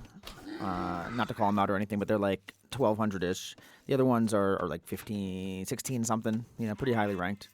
Obelisk and Kobe's. And then on the other side, we have Bonky playing as the Ethiopians up against Queen Ants on the top there. We have Skills Tat Kills playing as the Persians. Persians make faster villagers here, so if you see Skills Tat Kills have a few more villagers than everyone else, that's because they make faster villagers. And Bonky over here playing as the Ethiopians. So this is actually the first game in a while there hasn't been any mirror civs here. This is Sevens the God here is playing as Ethiopians. Sevens the God is playing as Japanese. Okay, let me restart. Sevens the God is playing as the Japanese. Japanese are cool stuff. I just played with them the other day. I'm doing like a tower rush with every civ kind of thing. So they make their lumber camps and their mills are half off, which gets you a really good start. And let me double check, but I think they get extra armor on something. Infantry attacks plus 33% and cav archers plus 2 attack. So I don't get any extra armor. So that was wrong. Besides their fishing ships, which will not come into play right now. Man, I don't know how some of these guys like learn all the civs and what they all do. It blows my mind. There's 50 civilizations. I played this game. I played 1,000 games, and I cannot remember for the life of me what they all do. Like the civs, I know well. You know, like the Koreans. I played the Koreans a million times. I know them. The Portuguese, I played a million times. I know them. But it's just some civs. I just don't play that much. So I don't know. But that's also kind of one thing nice about this series. As I speak, it's 6 o'clock in the morning here. Give me a break.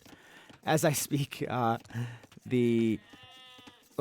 the different civs, it's pretty useful. However, I have to say, even if you look on the ranked ladder, like there's certain civs that are better than others. But you know, the worst civ is like low, like mid 40s win percentage, and the best civ is like mid 50s. So nothing is ever out of reach if you're the better player. I think if you're the better player, you know, by a significant margin, you're going to win 100% of the time, pretty much. If you're close, you know, those civ matchups are probably more important than the civ like themselves. Let's see. We have seen a lot of hideout games in this Legions League.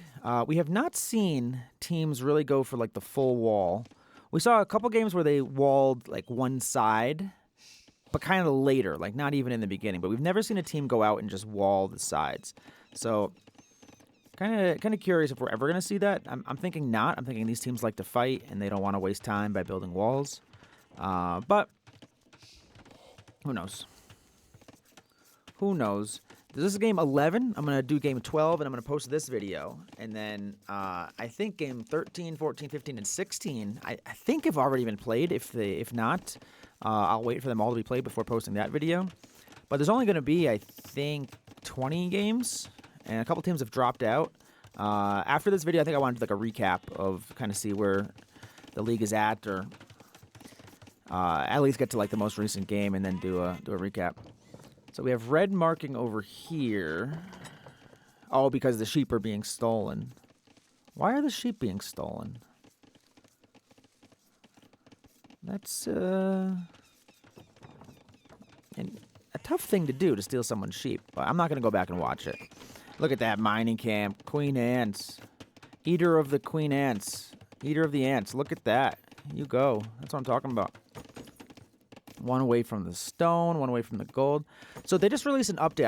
I think this game was played before the update, but apparently they fixed an update where if you build it on one resource, they won't go to another resource. I haven't really seen that pathing yet. And we have blue already attacking a wall here. Blue is bonky. Bonky does some bonky things sometimes, so let's see. They just got their barracks up. Everyone's in feudal right now. So we should be seeing some sort of aggression. I'm going to think we're going to see archers. We have archers. We have 4 on gold. That usually indicates, you know, 1 archery range, I'm guessing.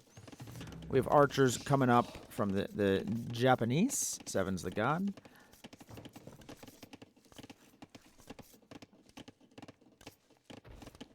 Interesting. Some players I noticed that they build their houses like very close to the town center, and I think they do that just to save time in the beginning. But it does limit like how many farms you can fit in here. I've done that, and I ended like deleting the farms. I was watching ooh, very very close, very very close. I was watching a Faith to Adventure game, and he was playing on Arena, and he built his farms like stupid close to his town center, but he won in like 10 minutes, like not even. So I guess it made sense. We do have some man at arms coming in from 7's the god. And we have archers already on defense here, so... And we have a villager out here building buildings in front of these walls. So I don't think they're going to get a lot of damage right now. That's not the attack, probably a little bit slower than they want it to be. But we do have the pocket player, skills stat kills. Very high level player as a Persians.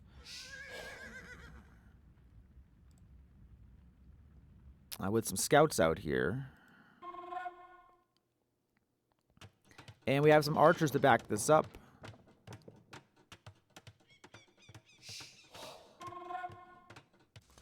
Let's see our Khmer over here. Khmer farms also don't need to drop food off at the town center. And the new update really helps the Khmer because you can spam the auto build farms on a farm as opposed to on a mill. Now, I don't know if they're going to be able to get through here or not. Depends if these archers are going to kill these villagers. It looks like they're kind of regrouping towards the back here. So it's man-at-arms and archers versus just archers. But Kobe Robies has more archers coming out of 2 archery ranges. Seeing a lot of 2 archery ranges, which I always thought was kind of like not as popular, but I guess it is. And same time we have green and blue trying to get into Eater Advance here. And that's going to be tough to defend, but Eater Advance does have the army to defend that. We do have a tower going up, though, which is actually pretty clever. Because then those archers can't defend the melee unit trying to get in. That's pretty clever, actually. And meanwhile, Kobe Robies just cleared up Seven's the God over here.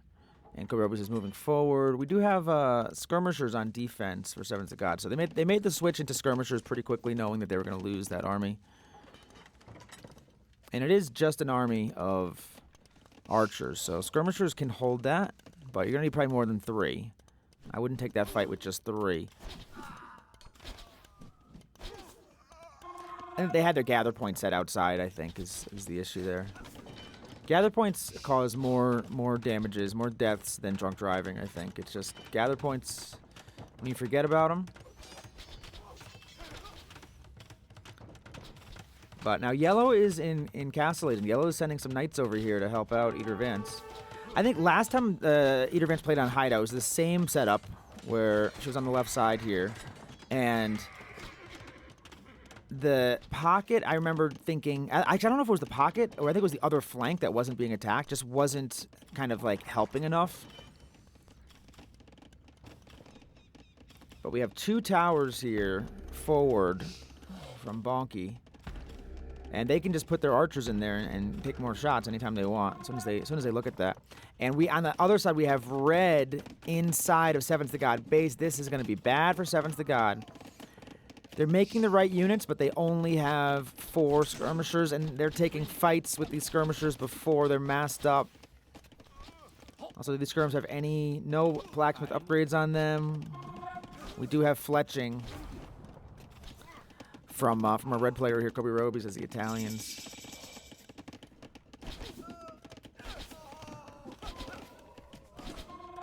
And these skirmishers, they're going in like a Bruce Lee movie, one at a time here. It's never gonna work.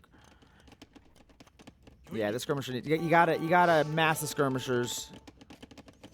Even if you lose them all, you know, at least you do a lot more damage. Now they're just taking a lot of hits here. Eater Vance has archers on defense. These towers are making it very difficult. But Yellow has a good mass. Obelisk has a good mass of knights over here. And it looks like Seven's the God is going to try to get a castle up. How far away are they from Castle Age? That's the real question.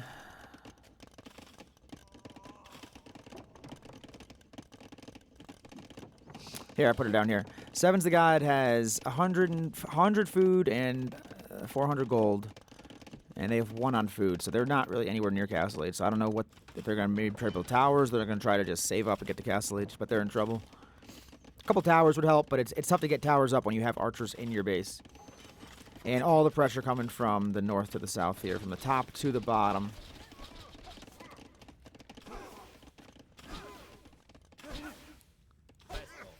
Like, the Cobra doesn't know what's behind that gate. Could be anything. It could be literally anything. They have no idea what's back there. And they're going to have to find out. And they're going, and they're going, and they found out there's nothing. But you know what? If you don't look, you don't know. So Eater of Ants did a really good job defending here with the help of Obelisk Cypher. Obelisk Cypher has some knights running around Blue's base. That's not going to be good for Blue. These knights have 19 kills. And I think that was a lot of villagers, maybe. And let me pull this up. So KD is on the bottom over here.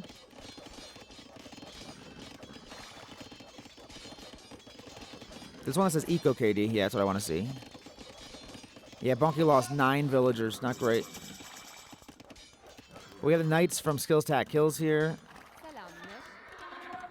And it's 9 knights versus 6 right now. So Obelisk Cypher's going to run away. Smart. And this, I don't think this really has affected Eater of Ants too much. At least in terms of you know, losing villagers or losing space. I mean, it seems like it's okay. Red's still over here.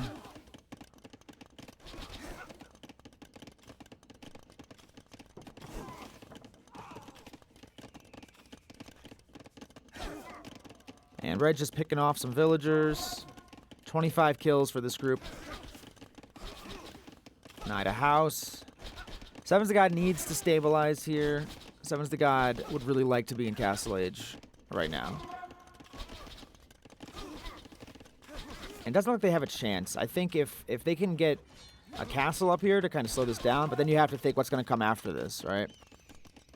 Because Kobe Robies is on stone. Kobe Robies is going to be going for a castle at some point. And market going up for Seventh the God. But these knights are starting to look pretty scary from yellow.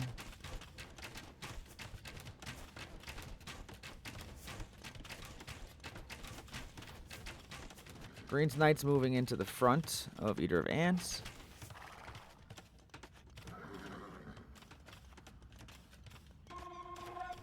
These towers still kind of just slowly shooting things. And Red just got to Castle Age, and we got villagers moving forward as expected. Let's see where these guys are going to build this castle here. And you build it over here, you deny this gold, and a bunch of buildings. Or you can try to get into the town center, take the town center out. Take the town center out of Seventh of God would be huge because I'm not in Castle Age yet. And they don't have a tower defending. These villagers, not that many villagers though. I would have liked to see maybe 10 or so. If they sent 10 villagers, they might have been able to actually deny Castle Age. I don't think they're going to be able to deny Castle Age here. I don't think that castle's going to go up fast enough. But I guess you have to keep your villagers working back in your base. They only have one town center, so. We have Green trying to raid over here, but Cypher is here protecting. And the Korean towers, they automatically upgrade when going to the next age, so that's pretty sweet. Koreans are tough to push if you play them right, with the towers, with skirmishers, with pikes, whatever you need to make.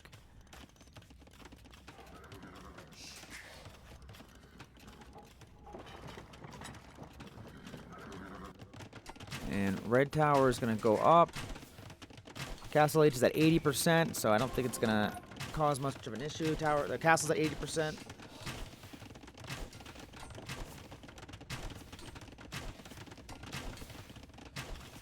All right, the castle's up. They could garrison all these crossbow in there and do more damage. Yeah, if they were just a little bit sooner, it would have really just ended this game for Seventh of God. But meanwhile, on this side, it doesn't seem like this push is getting much farther. The push is kind of stalled out. There are some knights on the backside here. Obelisk Cypher notices, though, garrisons right away.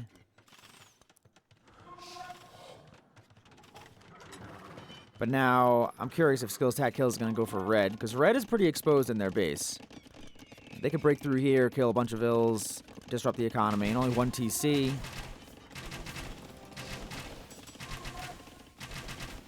Yeah, I mean, these archers really should be in this castle.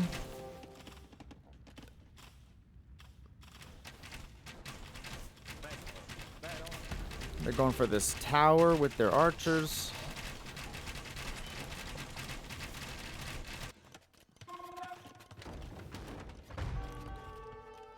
And blue wants to make a push here. Yellow had to go back to deal with this, because yeah, if this gets into red's base, it's going to be a problem.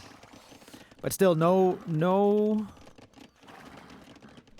real progress, I would say, besides over here with the castle drop, as far as like getting into each other's bases.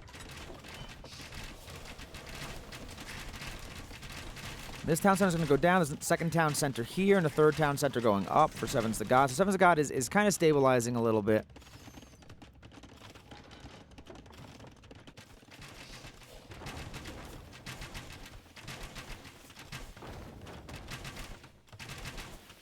And blue getting a forward caster here. So we kind of have a little spiral here. On the left side, they're moving toward the south. On the right side, they're moving towards the north.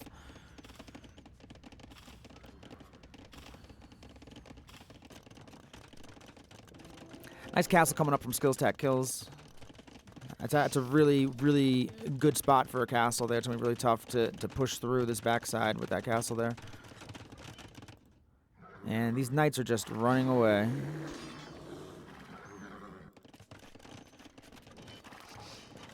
And I don't think Cypher is really thinking about ballista elephants to cut through. But nothing better than seeing ballista elephants cut through on Hideout. That's probably one of the best things you can see in all of Age of Empires 2. In my humble opinion.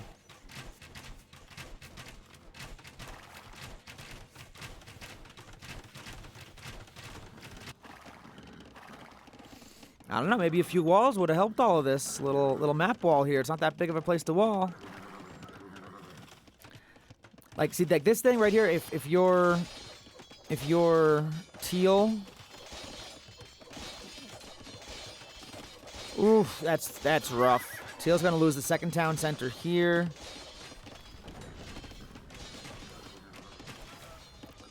So Teal's basically has this one town center. They've lost 2 town centers already. They don't have much for military. They have basically nothing.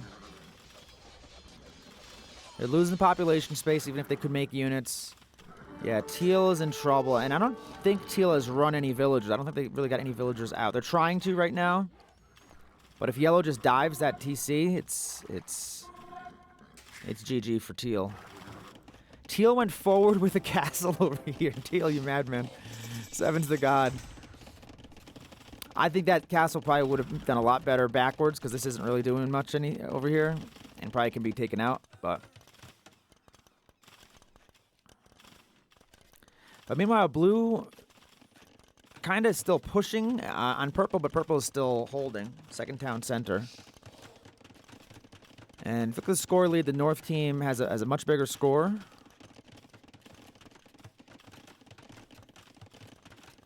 And by north team, I mean the south team.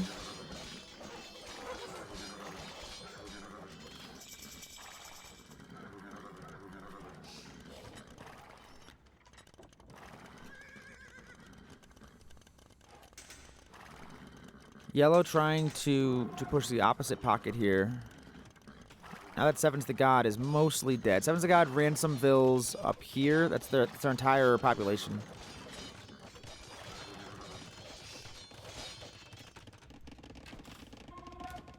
They have a couple over here, chopping wood. And then they have these vills here. But I don't know how long. If red notices these vills over here, these vills are about to die. Yeah, Sevens the God, that was a very... Let's just say that castle was not long for this world. I think it's the kind of castle you do in a 1v1 when you're losing, but I think when you're in a 3v3, I think you want a more of a, build it somewhere defensively. the way that Skills Tack Kills did, and then just move your whole economy like back here. You just move everything away.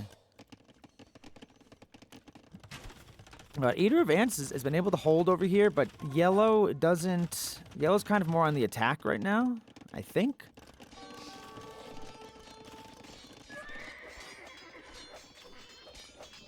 Yellow's clearing this up over here. Where's the rest of Yellow's army? Oh, okay. They're deep in Green's base. Green's going to clear this out over here, though. And these woodlines are actually getting pretty close.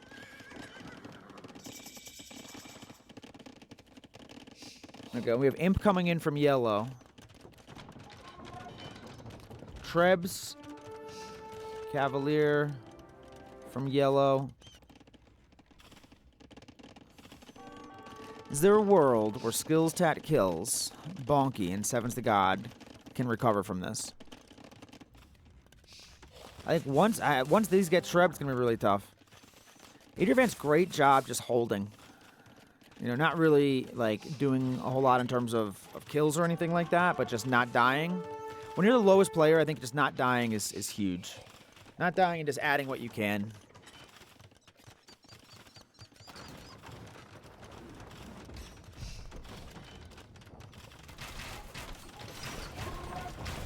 Yellow coming in. Clicked on the castle to attack. Probably wanted to attack the Treb there, I'm guessing.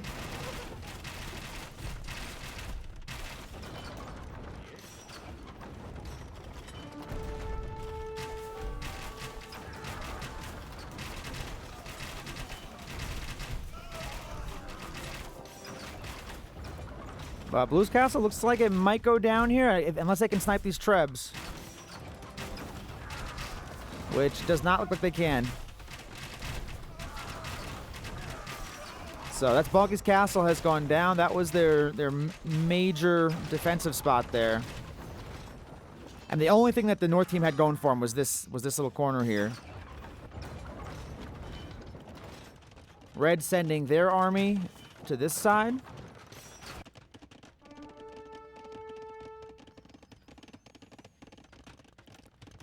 And this is Red's base. Red's base is pretty vulnerable, but I don't think that the North team really is thinking about attacking that side. They're thinking about just defending this side. Yeah, Green's over here. Green's over here with Savar, though. Savar are insane. 165 HP, 14 base attack. Versus Cavalier, 140 HP, 12 base attack.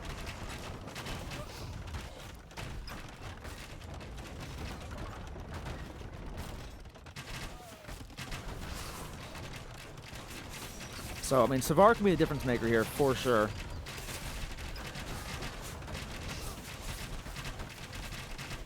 And they're diving. Savar diving in for these rocket carts, it looks like. And it's like one hit. They kill the rocket carts immediately. I want to see what happens here.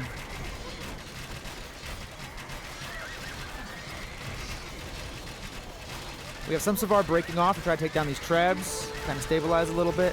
Savar is so tough. They killed almost all these Cavalier. They're killing so many. Trebuchets are down. That push is stopped. Oh man, this just turned into a game. This just turned into a game here. Because these Savar are just they're one of the toughest units in the game to stop here. But they're expensive. They cost a lot of gold. Let's see if they have any trade set up yet. No trade set up. At this point, if you're the North team, you really want to think about trade. Now we have Ballista Elephants. But what are they going to make against that Savar? That's the question. And Seven's the God, if they can just kind of stabilize and get their economy going again, they're back up to 55 villagers. Blue's at 80, Green's at 150. But Red's only at 75. And Red hasn't really been attacked much. Oh, Teal. 7's the god. We underestimated you. This little sneaky corner here on the back side of the opponent's base here. Very sneaky. And those walls are coming up, but they don't know. They have no idea this is down here. Okay, let's... All right. Sneaky base plus Savar. Could do it. And this is where Genoese crossbow could come in handy, though. They don't have that many of them. Genoese crossbow... Don't even see them here. There's so few. But Genoese crossbow could make the difference. But Red's economy is not great, though. Like, Red's economy is just a little bit ahead of Teal's, and Teal was completely wiped. But where are these villagers going? Hold on, you guys. Don't do this. Don't do this. Teal. There you go. He paid attention. He figured it out.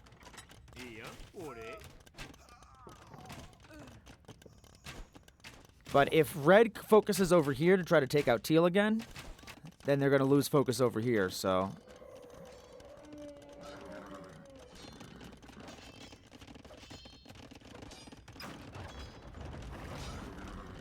And we have some Trebs trying to get in through Purple's base again. But the Khmer, we have Heavy Scorpion and Ballista Elephants. Very good units. I'm not sure if that in itself is the answer to Savar. I think the Savar really needs to have the Genoese crossbow.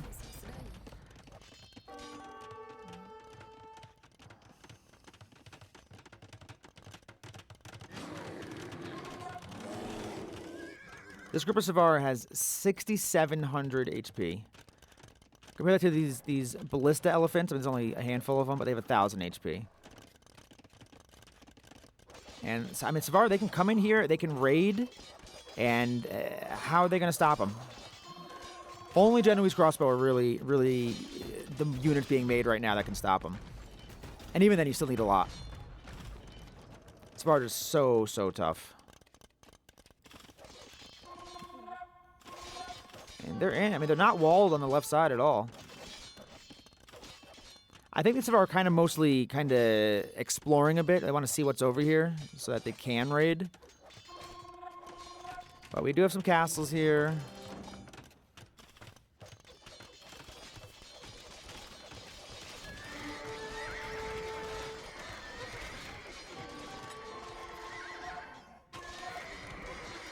And some Savar stayed back to fight. Some Savar kept moving forward to raid.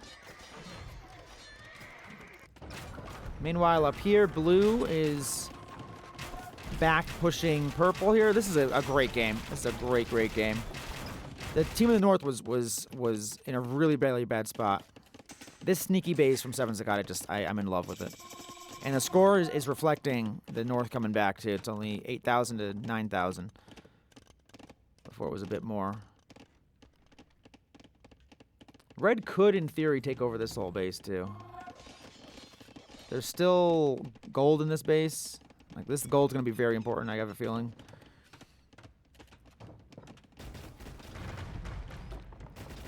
And now it's the yellow is moving forward. We do have the... I mean, Pikemen versus Savar is like nothing. Where do these Savar end up going? Oh, yellow found Teal sneaky base. Yellow found Teal sneaky base. I don't know how, but they found it. And now yellow's just gonna try to take them out. But these Savar are still here. This is almost a chop through here. That could happen. And there's a Genoese crossbow, but you're gonna need a lot more of them. Kobe Robies has the right units. But Kobe Robies has a bad economy and he's about to get a lot worse. Savar just wrecking everything that they see. Meanwhile, the Sneaky Town Center, probably not going to be long for this world.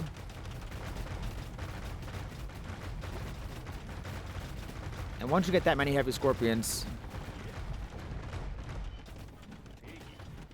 And we have Halberdier from purple, too. That will definitely help with the Savar. Halberdier plus Heavy Scorpions. Savar are not going to want to push that.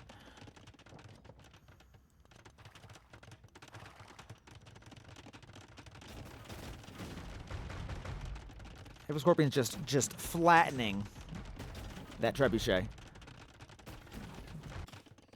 And Teal sneaky base almost gone. Teal has some villagers working next to Red's villagers. They're going to be gone as soon as they get found. A little bit of a capture age lag.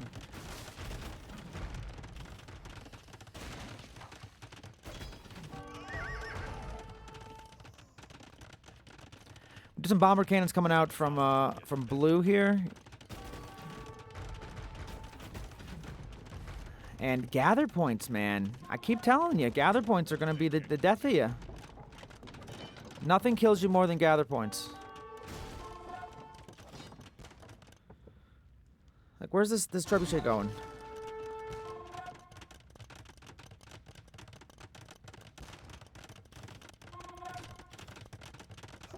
Now, the bombard cannons, Savar and Arbalest. I mean, that's a good comp right there.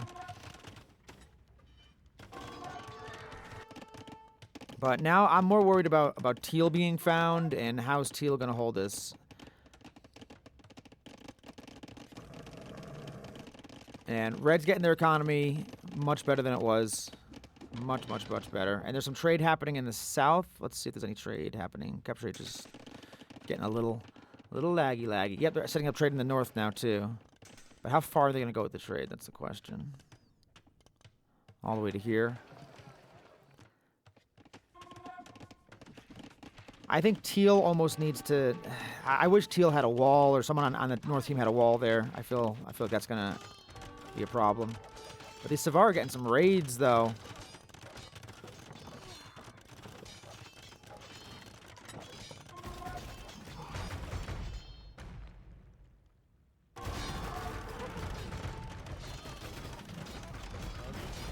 Look how tanky these Savar are.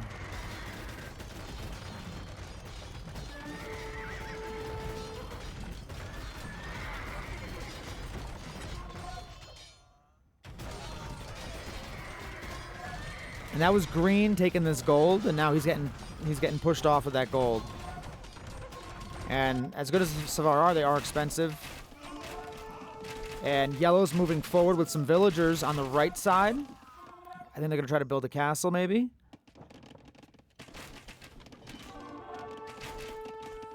Maybe build a castle, get Teal out of this game. Or maybe they're going for the gold. Maybe going for this gold here. Yup. Mining camp.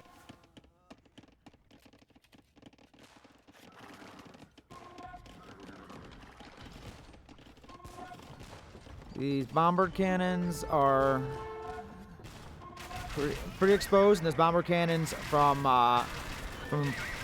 Eater of Ants to match it. Bombard cannons are the unit to make, though.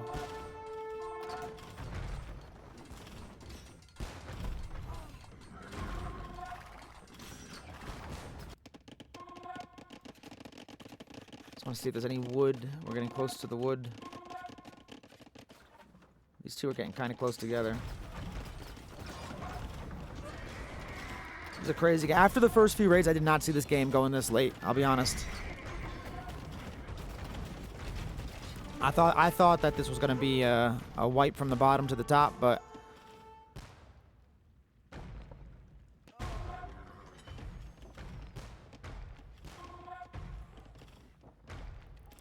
and Queen Ants has more bombard cannons. But can they control them?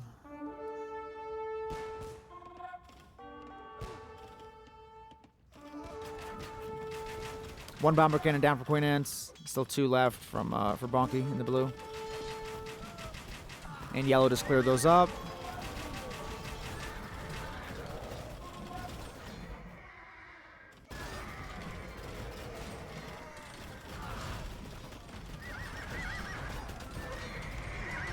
And these Savar are still trying to make raids.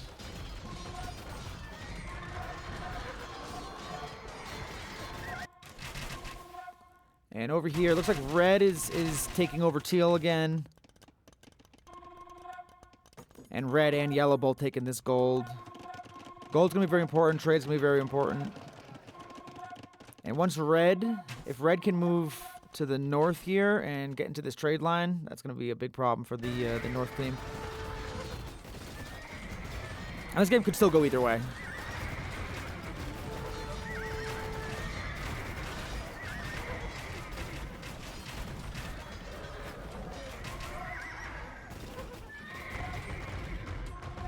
Green diving with Hussars.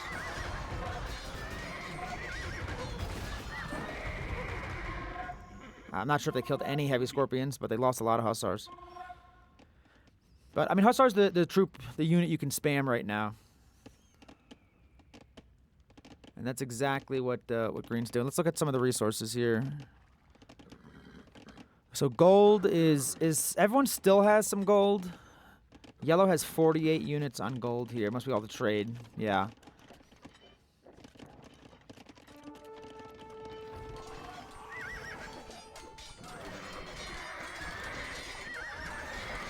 Eater Vance has the right units.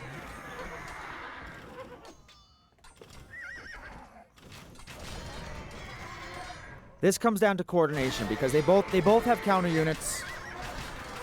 The Arbalests are going to counter those Halberdier, but the Heavy Scorpions are going to counter those Arbalests. So in that situation, all the Halberdier died, but they're easy enough to make again. And Eater Vance has a lot of barracks. How many barracks here? 14 barracks at least. 19 barracks right at the line here, so they can just keep making Halberdiers for days, and Halberdiers are super cheap.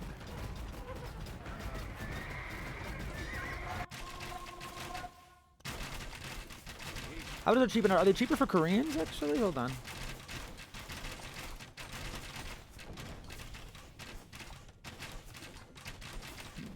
No, they're not. I thought that they might have had a bonus for them being cheaper, but I blanked on that one. Zavar's still trying to get in. Mostly they're trying to go for raids here. But Zavar's so expensive. You don't want to throw them away to cheap Halberdiers. That's the issue that you have. And they can kill Halberdiers, but not at a cost-effective way. Yellow with the halberds of their own.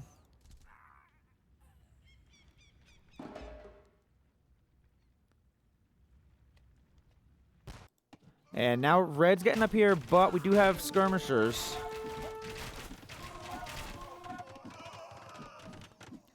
So yeah, Teal's making the right switch. I was like, Teal is playing really, really well. I'm really impressed with Sevens to God this game. They're making the right move. They're trying to get a little bit... they're not trying to just, run back and hide. They're trying to make moves, which I really like. Like this sneaky corner base was really nice until it got found. That could have made a big difference. Making these skirmishers when you know that Kobe Robes is going all archers right now is the move. And you have to protect that trade line. If you're Sevens to God, if you could just stop red, just don't let red push this side, you're fine. And let the other two fight on the other side. That's kind of the way you have to think about it, I think. And hopefully they can hold it. But they are losing some ground in the north here, though.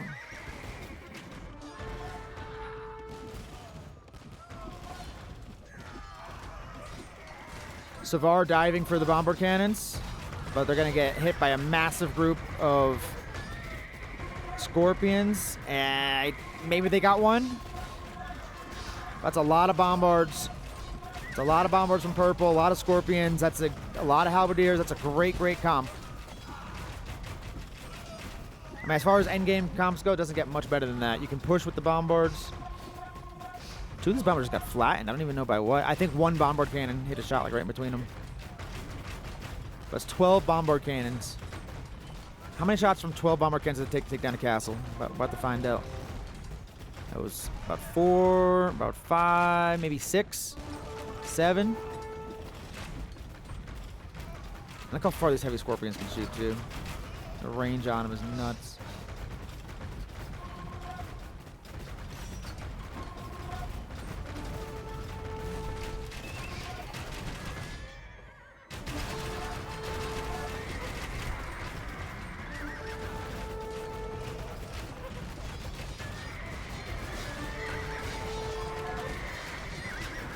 I like green, though. Green's massing up the Hussars, then going in, taking out as many heavy Scorpions as they can.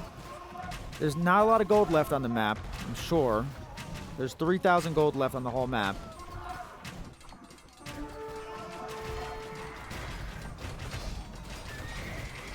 So sending in wood units to take out gold units, I mean, always a good move. If you can get it done, get it done. Well, Teal over here is still able to kind of hold this. Elite skirmishers. Generous crossbow can't do anything against the elite skirmishers.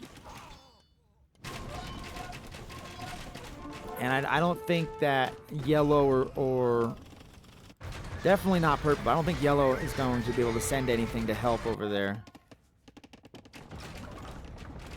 So red's going to have to make a move, because if Sevens to God starts making trebs, how are they housed? They need to build some houses. Sevens to God.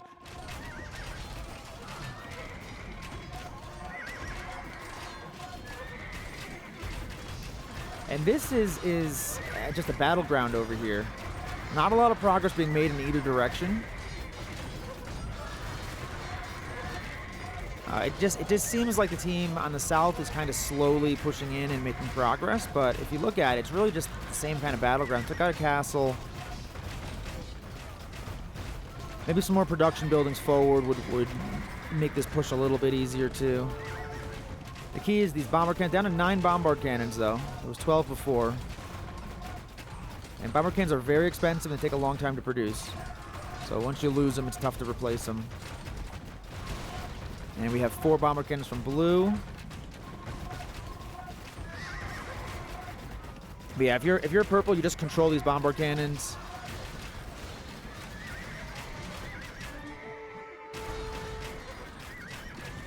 We have battle elephants coming in from yellow. I like the idea of the battle elephant just as like a meat shield. But you don't want to make those at the cost of making the scorpions, because the scorpions are your main unit here that are doing a lot of work for you. And we do have some hussars coming in from yellow to help out red on the push of teal on the right here. I mean, this hold from teal is super, super important. If teal gets pushed back again over here and they can attack from both sides, that's going to be very, very tough. And they have some halberdiers, but the halberdiers are going to be killed by these crossbow if they target them. And we do have some mangonels from red. Mangonels can do a lot of work here. Teal's backing off. There's a battle on 2 fronts here. I love it. Meanwhile, on the other side, we have a little bit of progress coming from the south team. We have some siege workshops from purple coming forward. I think a mix of siege workshops and barracks would be nice there. Making the right units, though. I like that. And there's just no opportunity for even raids right now from either side. But it looks like they're making progress on both sides. The team in the south going for the north. But everyone's getting housed. Build some houses, people. What is going on?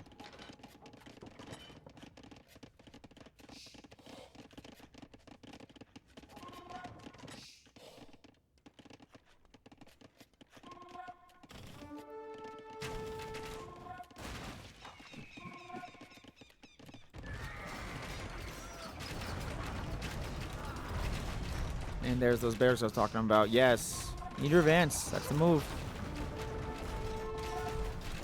We have some Savar coming in here. Let's see. If the Savar can just clear out these trebs, but they don't want to go up against those halberdiers. And that's a lot of damage they're taking. How much damage can they do? See how many bombards we have left. 5 bombards still left. So they maybe took out, 3 or 4, maybe 1 treb. I don't know if that's going to be enough. It's a good attempt, but again, Savar are expensive.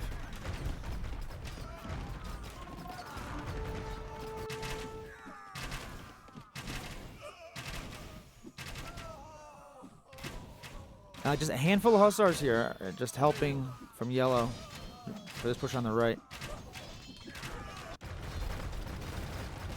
But they have to be focused on the left side, though. They can't focus on the right. And team from the south is kind of slowly crawling towards the north here, getting into blue's base.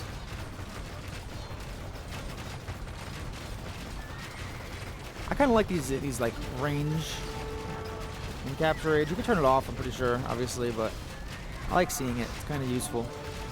You can see just how much this one, these couple of trebs can range here and get everything.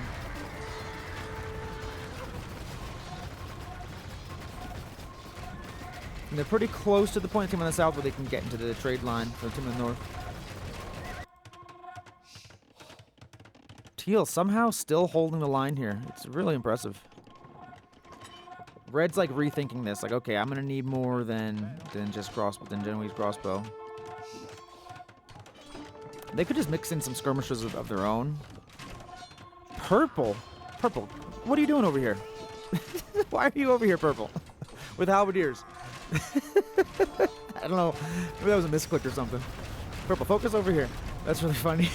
It's like 6 halberdiers. I mean, they're actually killing some stuff, I guess.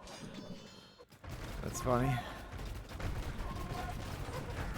But Purple can focus in both places because just go in ahead and kill this town center. They're gonna go after this castle, I think. Yeah, now once they push through your military buildings, get into your economy.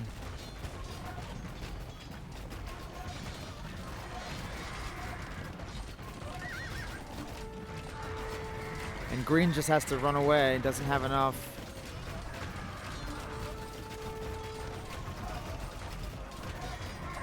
Because green can fight these halberdiers and win, but it's just at what cost? You're throwing Savar into halberdier.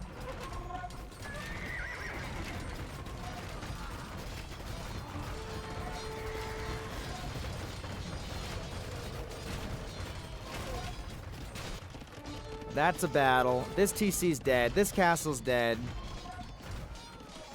We have battle elephants in the farms of blue.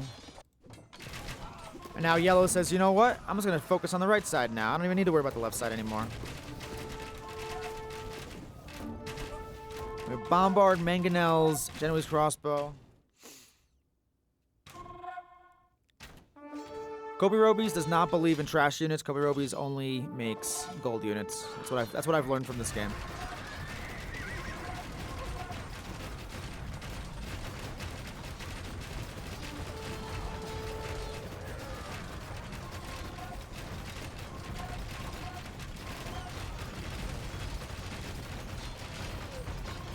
And I think that's gonna be GG pretty soon. Now red's gonna be in the trade line. Red has the bombards to deal with this, and that's GG. What a game. What a game. What a game. It was going back and forth for a while.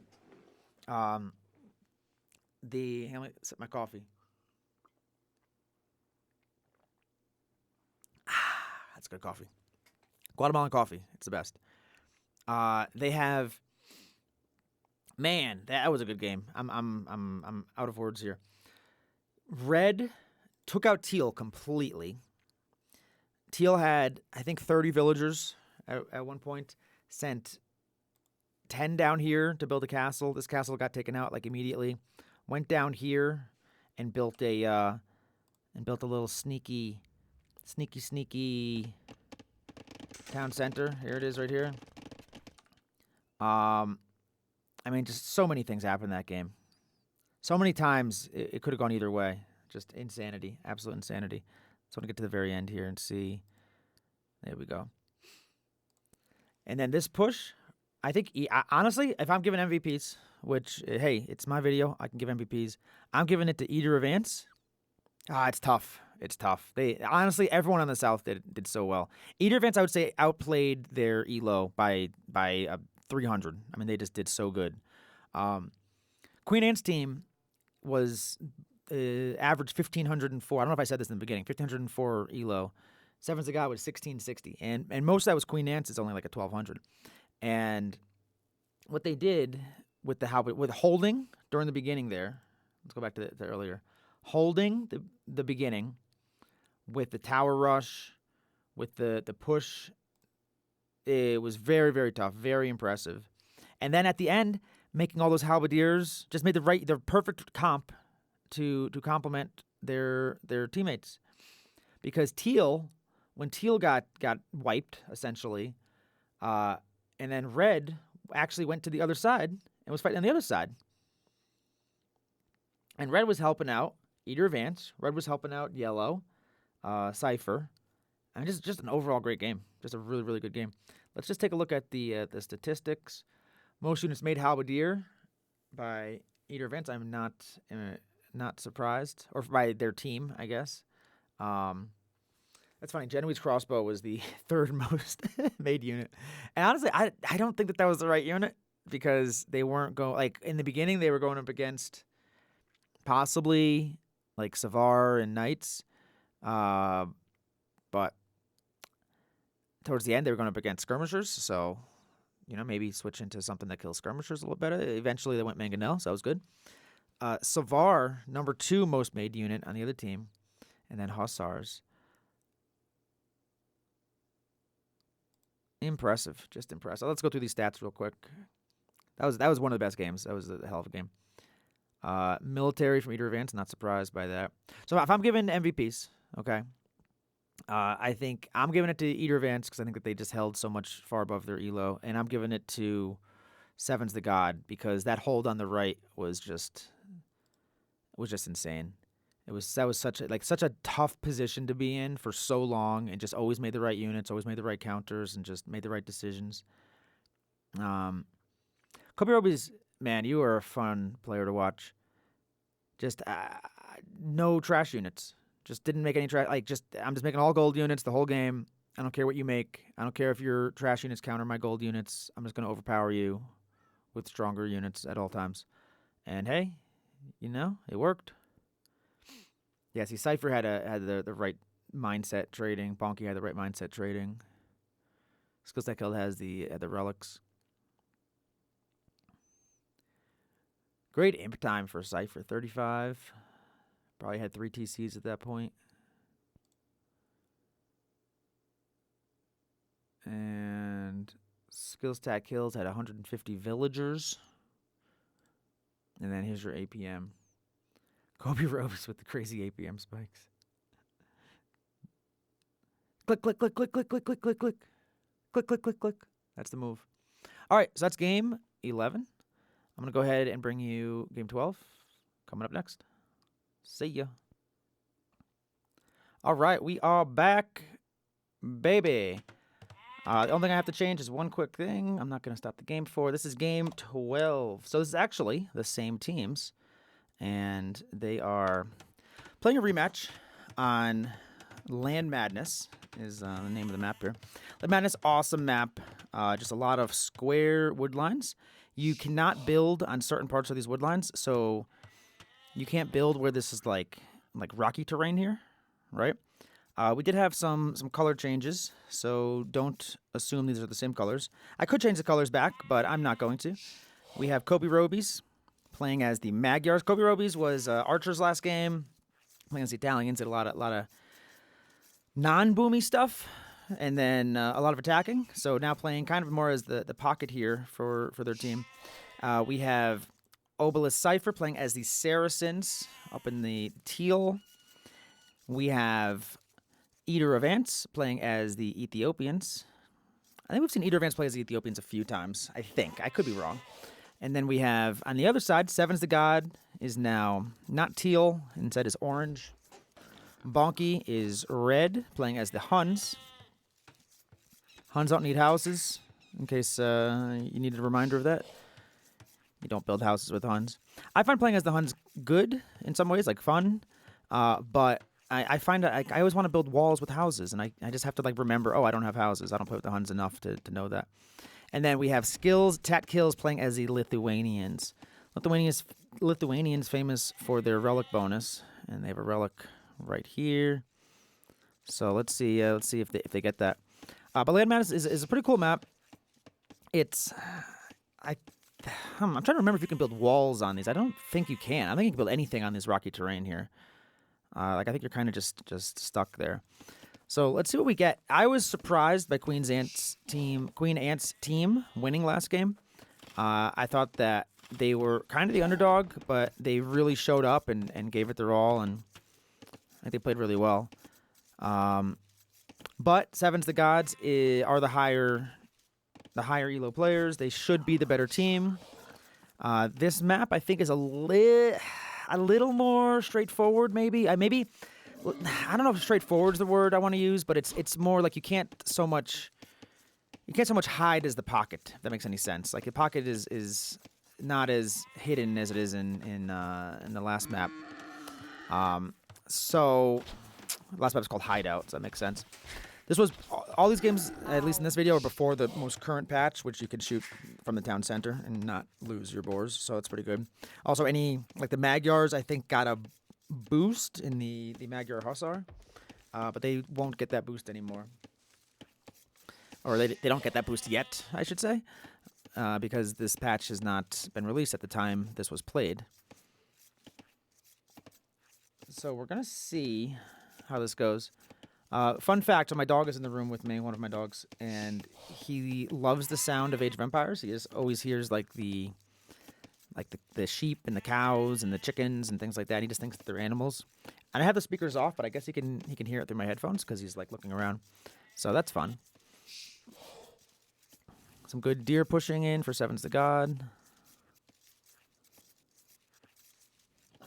Early on I like looking at the idle TC. I feel like that's a good thing to see. Idle TC, not too much for anyone. Eater of Ants does have about 53 seconds of idle TC, so I'm not sure what happened there. Just didn't click to build Vills.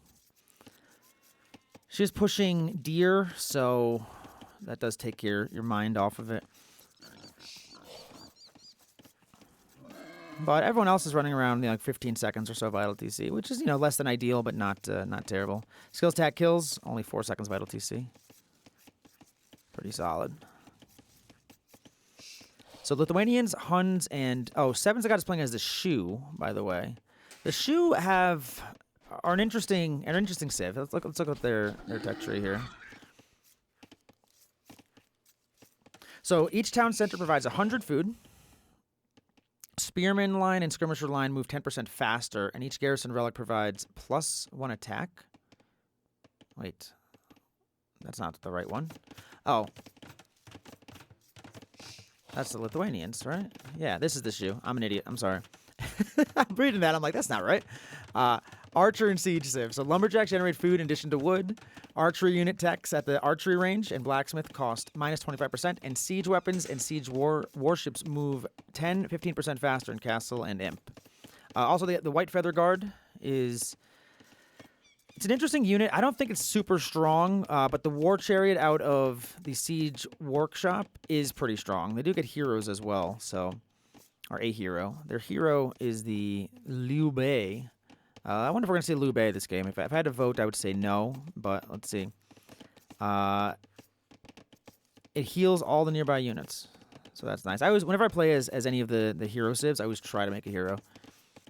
It makes a difference when you're in a big fight and you have 50 units and you're healing them all. It makes a difference. Full show.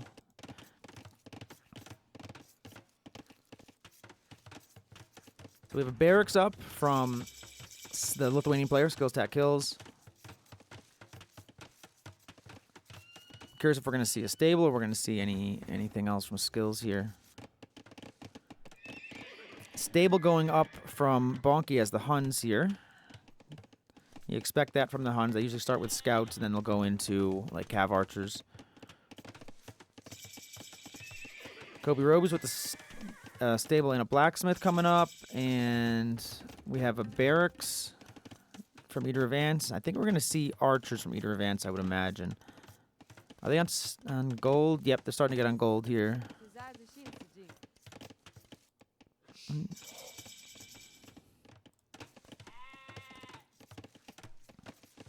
I do wonder if these teams, how much they discuss their strategy. I think that they do discuss strategies because you definitely can see some, you know, kind of working together, doing things together. And Eater sending these villas, but those villas probably could have just killed this scout, but they didn't want to take the chance, I suppose. Archer range coming up from Seven's the God as the shoe. And we have Bonky coming in, playing as the Huns with some scouts here.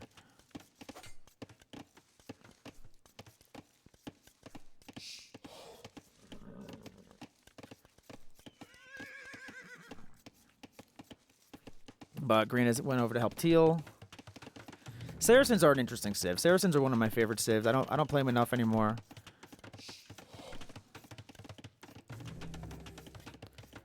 But I personally, with Saracens, I like opening with archers and then going into camels later on. Saracen camels are just devastating. Saracen camels, they're plus 25% HP. And I mean, they're just sick. I just feel like Saracen camels just wreck. As long as you're going up against like cavalry. Green killing a red scout. Red scout that got lost. That was probably the starting scout. Probably didn't have it grouped up with the rest of them. Eater advanced 2 archery ranges. Making some archers right now. And we have archers coming out from 1 archery range here, so let's see. It's tough to keep up. I keep saying I'm a broken record here, but it's tough to keep up with 2 archery ranges early on.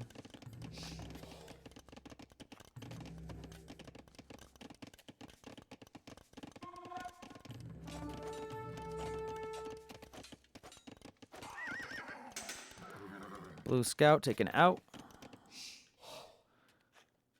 And it looks like we have green and teal making a move on red here together. Teal is ahead of the scouts, not where you want them, but okay. Scouts moving forward for red as well. Red's looping back. Now this is one of those situations where green and teal definitely have the advantage, but they have to be in unison here, and that's easier said than done.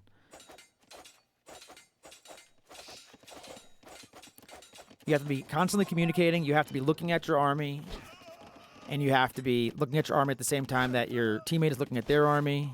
But, I mean, great done. That's a villager down, 2 pikes down. Or 2 pikes down, a villager down. And red's going to be in trouble. Red's going to need some help. Green just marked over here. Probably for teal. And down in the south, nothing happening. No attacks going on in the south right now. So all the fighting is happening right here. The archers are in, but where's the cavalry support? Where's the scouts? Where's the scouts? Where's the scouts? The scouts are over here, and these archers are all going to get killed. Yeah, that's exactly what I was talking about, exactly what I was worried about. Knights coming in from Skills Tack Kills. So Skills Tack Kills got up to castle pretty quickly. Green is just leaving teal on an island over here. So, just poor communication, poor teamwork there. Sorry, guys. I call it like I see it.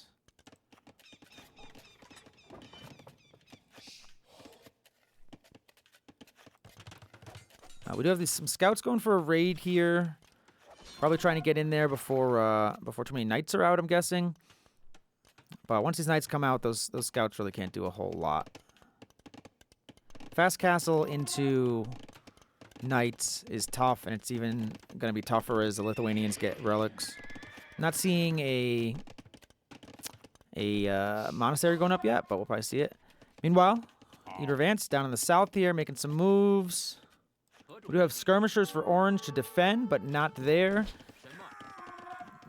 Orange is on offense. And it's an unfortunate gold spot right there. And then the buildings are behind it. It would be so much better if these buildings could have been in front of it. Other golds over here and here. Just really, really tough gold. Is there another one on the side? There's one back there they could get to if they've scouted it. But let's see. Green and blue are making an attack on orange. That's going to be a lot of ill kills. That's going to be nice.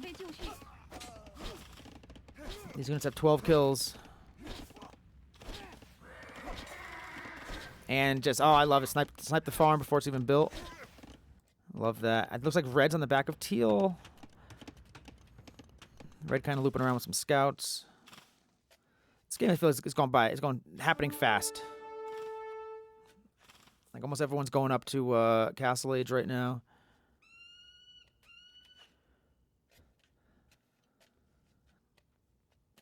I mean, that's not true, what I just said. But we have our team on the right is going up, like the right top. We're all going up to Castle. Team on the left, not so much. Seven Zagat team is the higher team. We have the Knights here to clear out the Archers. These Archers are going to be dead.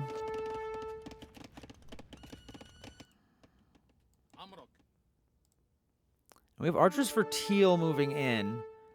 Teal can do some work on red, but it looks like Teal is going over towards yellow.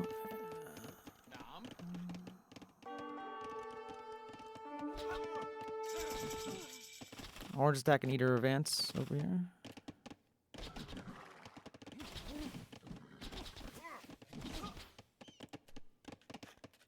Well, green and teal making a move on yellow over here. Yellow does not seem to be reacting yet.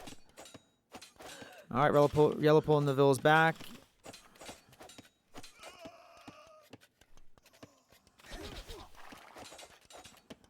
Just one yellow knight here. And a handful of weak pikes. Yellow's got some more knights over here. Yellow's definitely distracted, though. Yellow has knights over here that could be helping. Orange, there you go.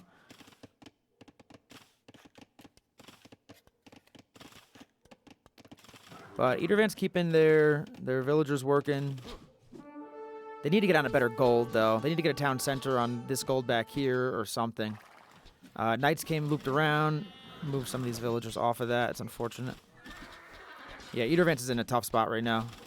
Not enough archers on defense. Has the knights, has the archers, has the skirmishers attacking. These knights are taking a lot of hits from the town center, though.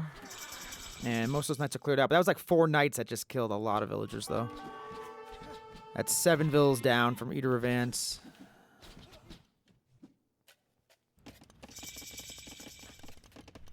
I have Castle Age in for Teal. Castle Age in coming in for Ants down here. And Green's already been in Castle Age. Green's Castle Age getting the second town center up now. Skills Tack Kills has a really nice boom. Like Skills Tack Kills is set up for a nice boom, but I think actually Kobe Robies has a nicer boom going. Kobe Robies did not boom very much on the flank last game, so I'm really curious how they're going to do it this game. Yeah, last game, remember, I didn't call them out. I just mentioned casually that they were making all gold units, and their economy wasn't necessarily the focus. I wouldn't say it was bad. It just wasn't like that wasn't their focus. They were mostly focused on doing some damage. And right now, these archers for Teal are going around the back side. They are crossbow now. What other upgrades on them? Let's see. They are +2, so it's pretty strong units. But I'm not sure how much damage they can actually do because of these town centers. As long as Red's paying attention, these town centers should do fine. We do have some knights. Some knights for yellow, and then some knights and... these are actually all scouts. Are these light cav? Yeah, light cav for green. And yellow decides not to take that fight, even though it's very much a winning fight. But I think wants to go see if they can do some damage. And Ants making a bit of a house wall here. Again, you can't really fully wall is the issue because of these, the way that the stone is set up. And now we have Cav Archers from Bonky. So Hunnic Cav Archers. Pretty darn good. And a back town center from Bonky. That's a third town center. That's very, very nice. Yeah, I mean, just watching this game right now, Skills Tack Kills, Bonky, and Sevens the God are definitely taking the lead here. But they also took the lead last game, so we shall see.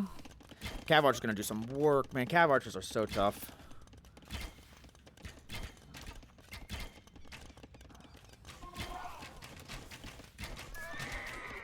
getting a little trapped there. Lost one. Losing one Cav Archer honestly feels like a win, you know, for if you're teal. Even though you lost like 10 villagers there. They only have 4 kills. They probably lost like three villagers, but it's hyperbolic. Okay. Yellow with the nice raid on green. Yellow. Yellow. What is this? Yellow. So the new patch, they said they're going to fix a lot of the pathfinding, and I think that was a good example of something going on. That was unfortunate. All these knights pretty much cleared out. And green's getting some raids of their own. They have 5 knights and 6 scouts here. So that's tough to deal with. I'm not seeing much. We have crossbow in the back here from teal. But again, not really able to do much damage. There's some boar fighting over here. This group of cav, they're diving in. Let's see if they can get some damage.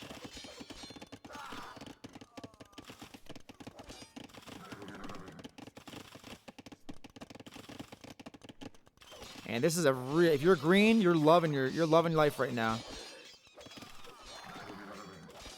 Yellow with the knights, trying to clear some of this up. But that's really, really, really messy. That's really messy. Cav Archer's going south. Okay, yellow villagers back to work.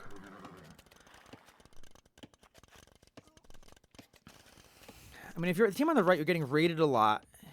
They're raiding, but they're not really. They haven't really been able to do too much. I think the Cav Archers from the Huns were able to get some.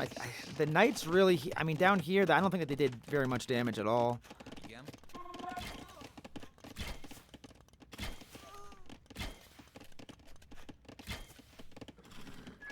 Cav Archer's super strong, but have to run away from the town center.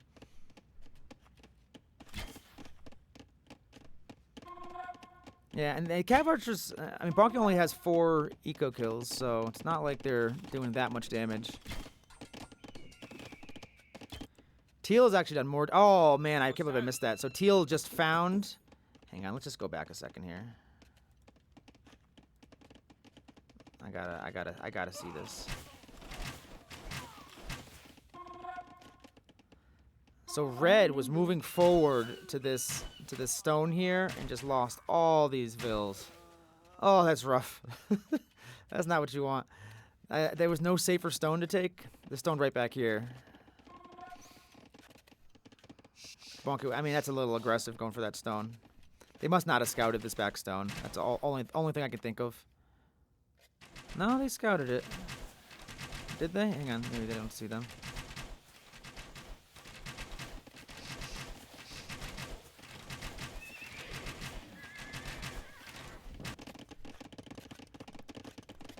We have halberdiers coming in from the shoe. Haven't seen a whole lot from the south here, from Eater Vance and Sevens the God. So the God has 2 town centers. They've been raided. They've lost 13 vills. So I think just kind of haven't really been paying attention to them. So so many other. It's just raids. Every base is being raided by somebody. This is like a maze of houses here, but the Cav Archers are going to do the work that they need to do. All Green's villagers are just running rampant here.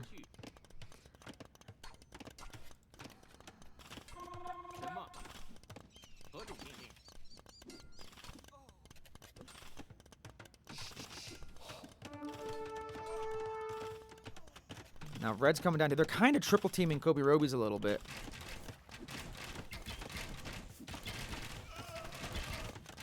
Which is not a bad strat. You don't want Kobe Robies to get the eco going.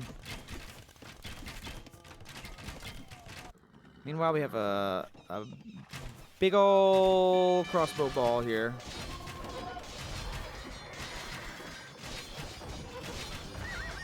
And green and teal are taking this on. Yellow's here to defend. Red's taking a lot of losses here. All these villagers are going to die. Town center's dead. That's a huge loss for Red. Red has 2 more town centers. That's a lot of villagers going down. Red's down to 47 vills. The rest are up 60 to 90 is the high for Teal. Teal's got a big boom going on. That's Cypher as the Saracens with 5 town centers now.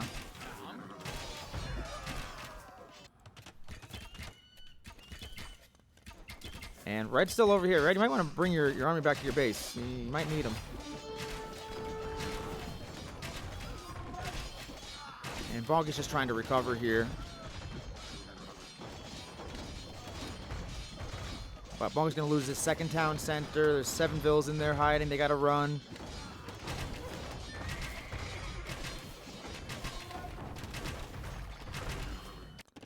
Yellow have any army they can send. Yellow has 2 knights on the field. That's not going to be enough.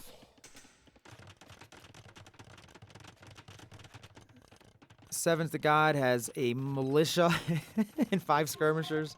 That's not going to be enough.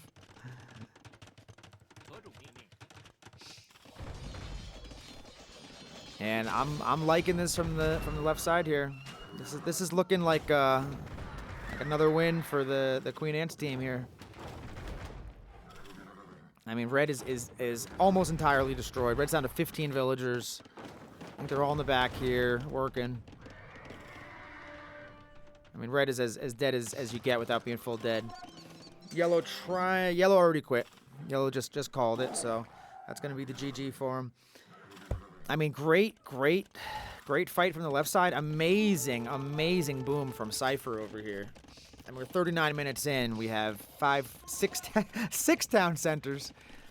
6 town centers, and just an incredible push here. Yeah, I mean, that was a decisive victory by Queen Ant's team there. I mean, not much more to say. It wasn't quite a steamroll. I'd say that there was times where the team on the right had a little bit more going for them early, with the early knights from Skills Tack Kills.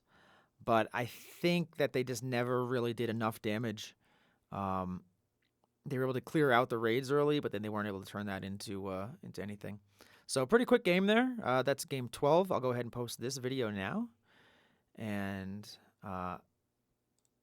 we'll get the next one, 13, 14, 15, and 16. I'm going to get queued up. I'm just going to go through these in case anyone wants to pause and look at these stats. Feel free. All right. I'll catch you on the next vid. Thanks for watching. See ya.